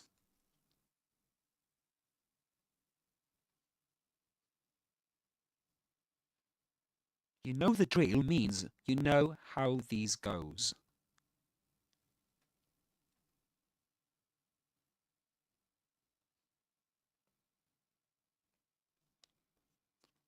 Right? It's like saying, you know the procedure. You know the procedure. You know what to do. Number 5. This wasn't organized. We don't know each other. We got caught up in a robbery and acted in self-defense. Okay. We got caught up. We got caught up in a robbery. We got caught up. We got caught up. We don't know each other. We got caught up in a robbery. Yeah. We don't know each other. We got caught up in a... We got caught up. We got caught up. This in British English would be said quite differently. You would say we got caught up. We got caught up. Caught up. But he says we got caught up. We got caught up. We got caught up. We got caught up. We got caught up. We got caught up. And to get caught up, means to be unintentionally involved. Okay? To get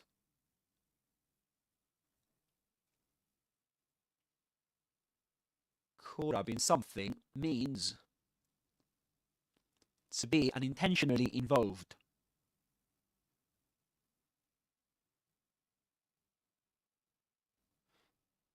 Involved in something. Yeah, that's what he means. Very good. And to give you an example, you might say, I got caught up in the drama at work. Example.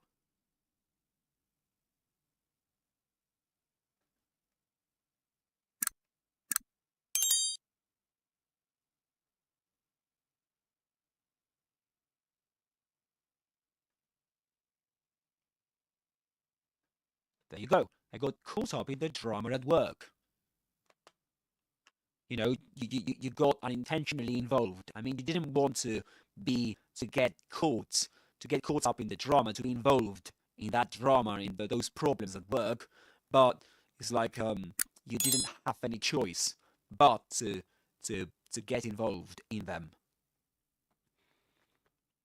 Okay, so let's continue. A robbery and acted in self-defense. It's not going to be an issue because everything's going to go just fine. Yeah, very good. The alarm system is easy. Now, if I didn't need to be running things, I could have it offline myself. No problem, but you should be able to get us a pretty decent window.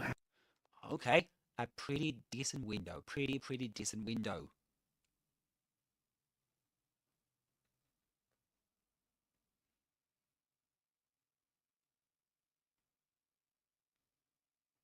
A pretty decent window. Decent here means good enough or reasonable.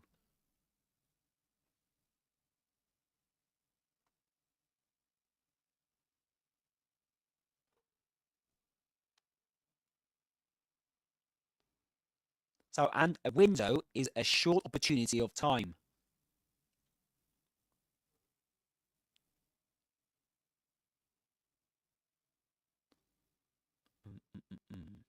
A short opportunity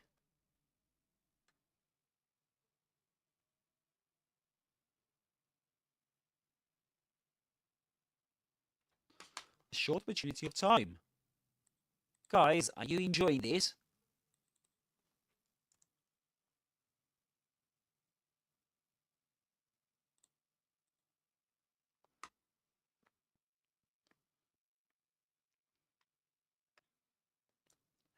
Any comments, guys? Do drop them below. And don't forget to subscribe to my channel to support this content and support the channel. Thank you very much. Alright, let's continue. I was just checking the YouTube channel, the YouTube chat. Very good, perfect. Okay, so very good. All right, let's continue. we've got the next one. The next one, let me play the video clip. How decent depends on the job you do. Now, once it's down, you signal Michael, he makes the call. Things look good. We should be able to drop a present right through the air vent. All right. Drop a present. Drop a present. So in this case, in American English, you will usually hear drop a present, drop a present. But in British English, you'll hear drop a present, drop a present, drop or drop a present rather than drop a present, drop a present. Which means this is slang for throwing in some gas or a bomb, you know.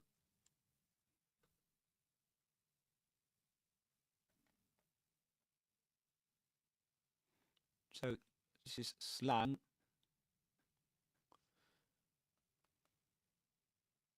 to throw in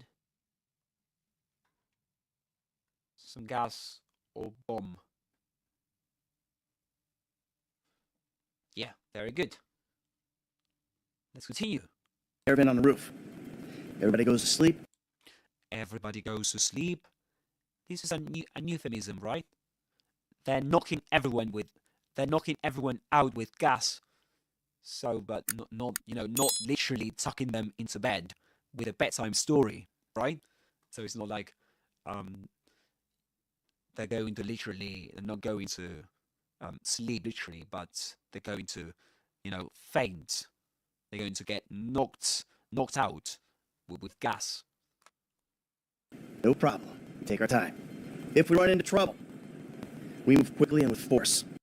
So to move quickly and with force, this is aggressively using power or violence. Okay, that's to move with force.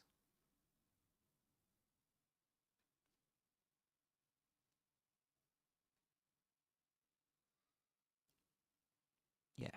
So aggressively.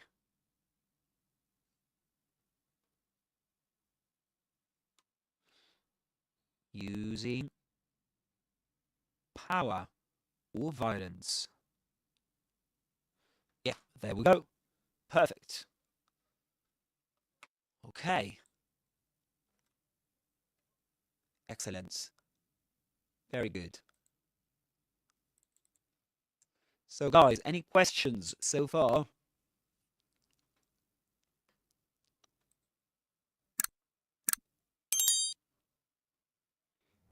Just checking the chat. Very good, perfect. Okay, so now let's continue. Let's continue a bit more. Just stop. Let me have something to eat because I'm starving.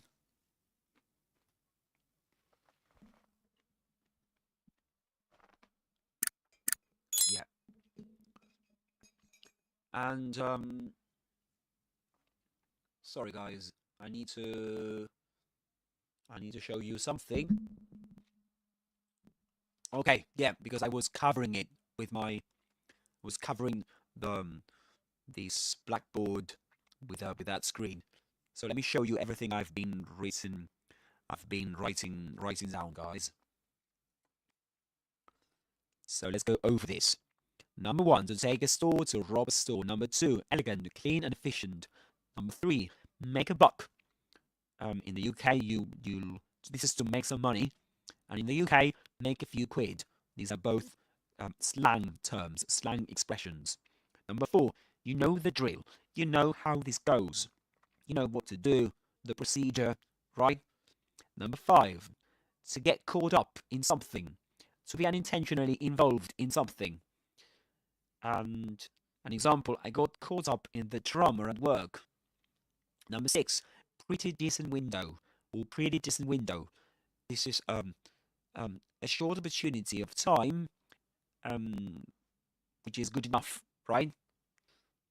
So a reasonable short opportunity of time. Number 7, drop a present, coming from slang, throw in some gas or bomb, right? Number 8, to move with force. This is to move, to act aggressively, using power or violence during this robbery, right?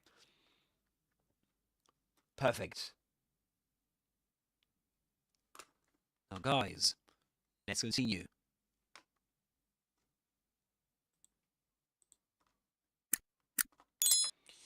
So, in terms of grammar, let me tell you something. If we run into trouble, he says. If we run into trouble. If we run into trouble,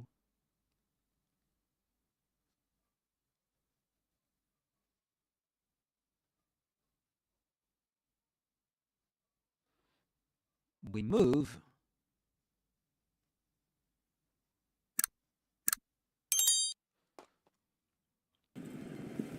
quickly and with force. We move quickly and with force, was it? It was, actually. Well, but the structure is the same. We move quickly and with force. So here we've got structure, grammatical structure, which is called, do you know its name? If we run into trouble, we move quickly and with force. So, this is a conditional sentence. So, this is a real process, a real situation in the future. It is something that happens in the future. It is something else. We move quickly and with force. Okay. So that's something really taken into account. And yeah. So this is structure. Let's talk about structure. Purpose is okay. If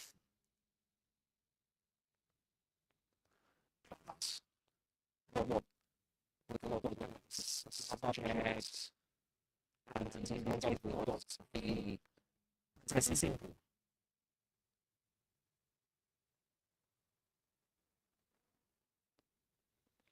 The process is simple. What is negative, run into trouble, and we move quickly. So that's like he's giving them instructions here, actually. So if we run into trouble, we move quickly, of course. So something happens. It's simple.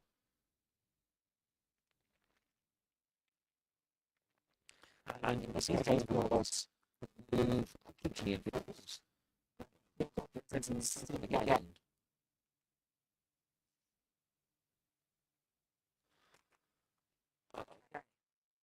Very good guys. Any questions? Right.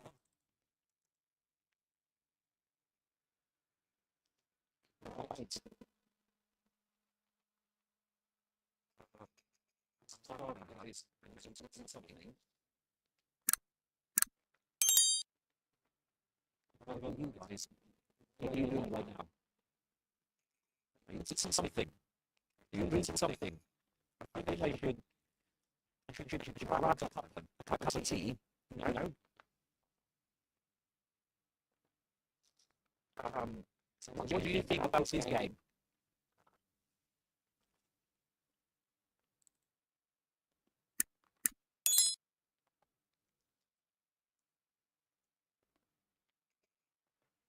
Have you played it before?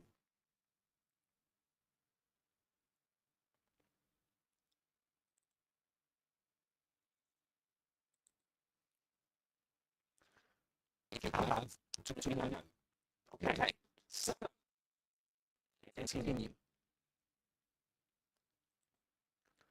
Right, so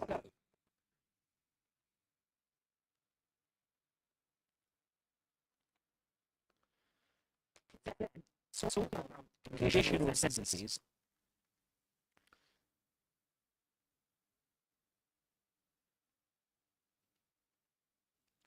This is.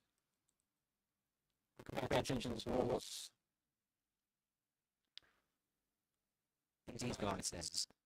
It is self-defense, but it's not going to be an issue because everything's going to go just fine.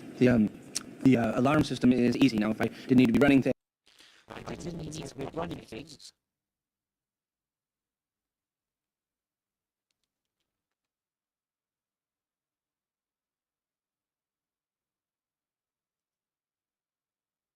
I didn't need to be running things.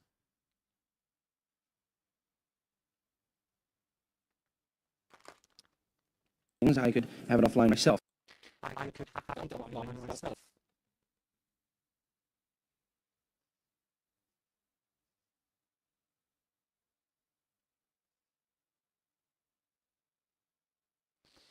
So, in this case, this is if I didn't need to be running things.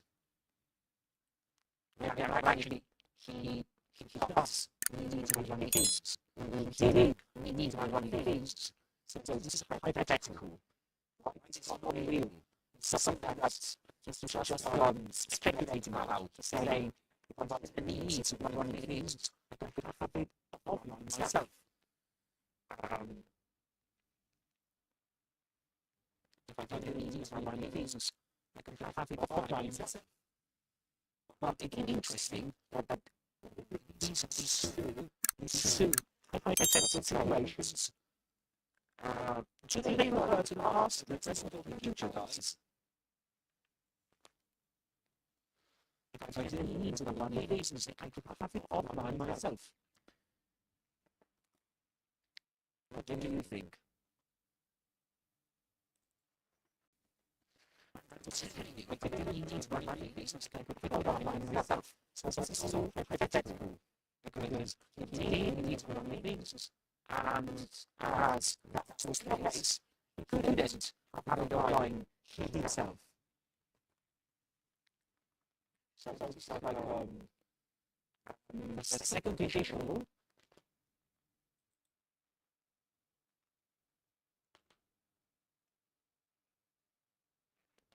Because it's a hypothetical, so the second conditional usually is just to say, okay, so which things that will only possibly hypothetically. So, for example, if you're only I don't know, if you're only ish, I would buy, I don't know, a house.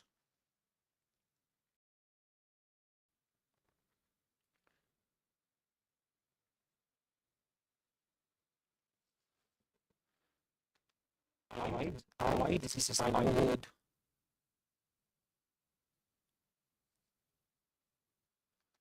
Sorry, glasses. Yeah, this is. I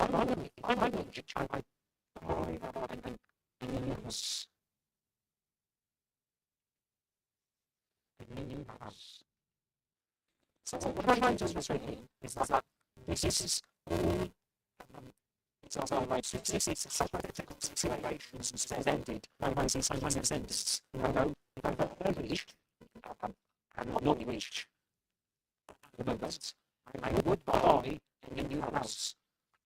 But because it's out, as I'm not reached, I can't buy.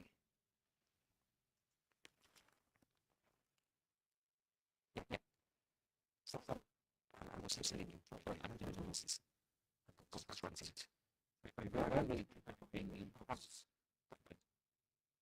This guy is not English. So sorry. I mean, my knowledge of in the house. In this sense, taking it from the from what I am, I don't really need to be on meetings. He did. Actually, he does need to be on meetings in the game. That's present. I didn't need to be on meetings. Now, in the past, I couldn't have it online myself. I couldn't have it online myself. And I wouldn't be able to do this. And usually it's the second edition. It's the second edition we usually use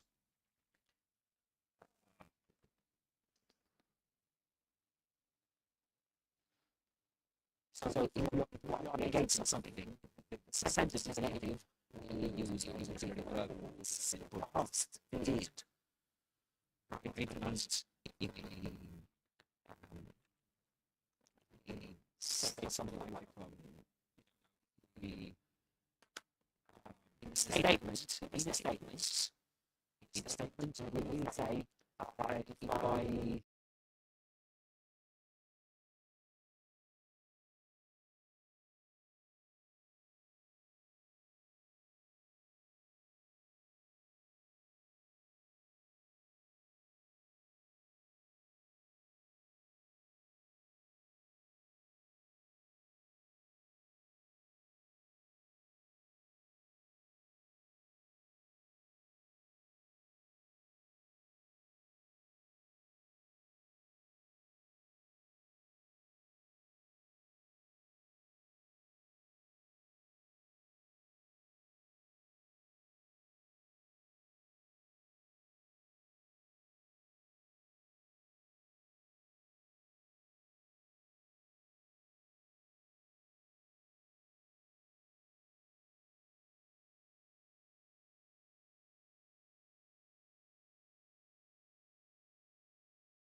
questions are.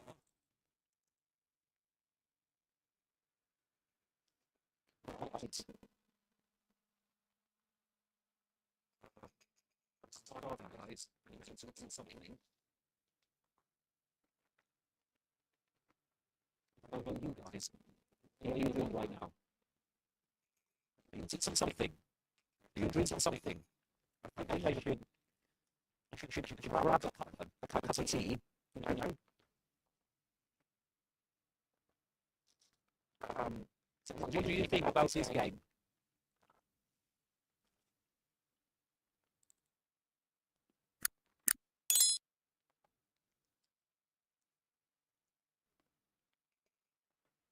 Have you played David before?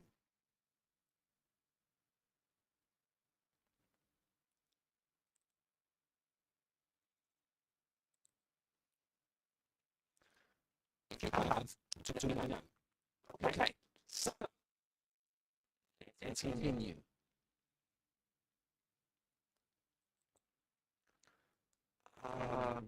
Right,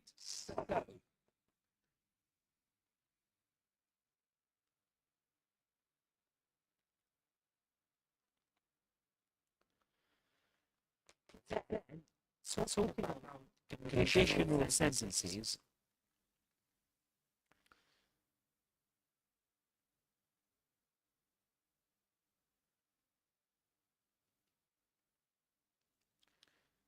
This pay attention to what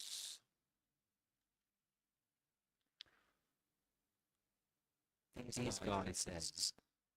Acted in self-defense, but it's not going to be an issue because everything's going to go just fine. The alarm system is easy. Now, if I didn't need to be running things... I didn't need to be running things.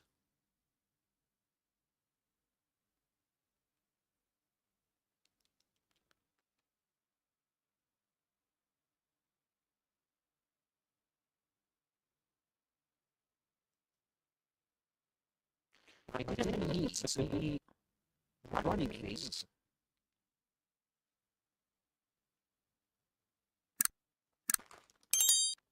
I could have it offline myself. I could have it offline myself.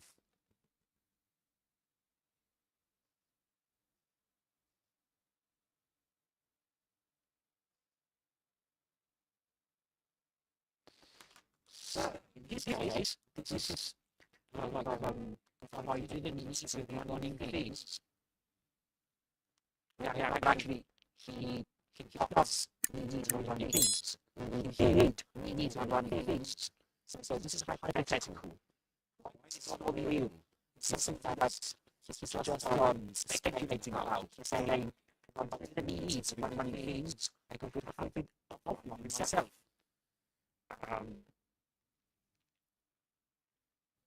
I can do need to be running things. I could have it offline myself.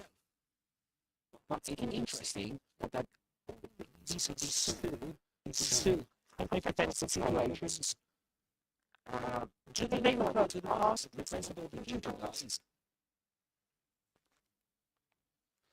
I don't need to be running things. I could have it offline myself. What do you think? Guys.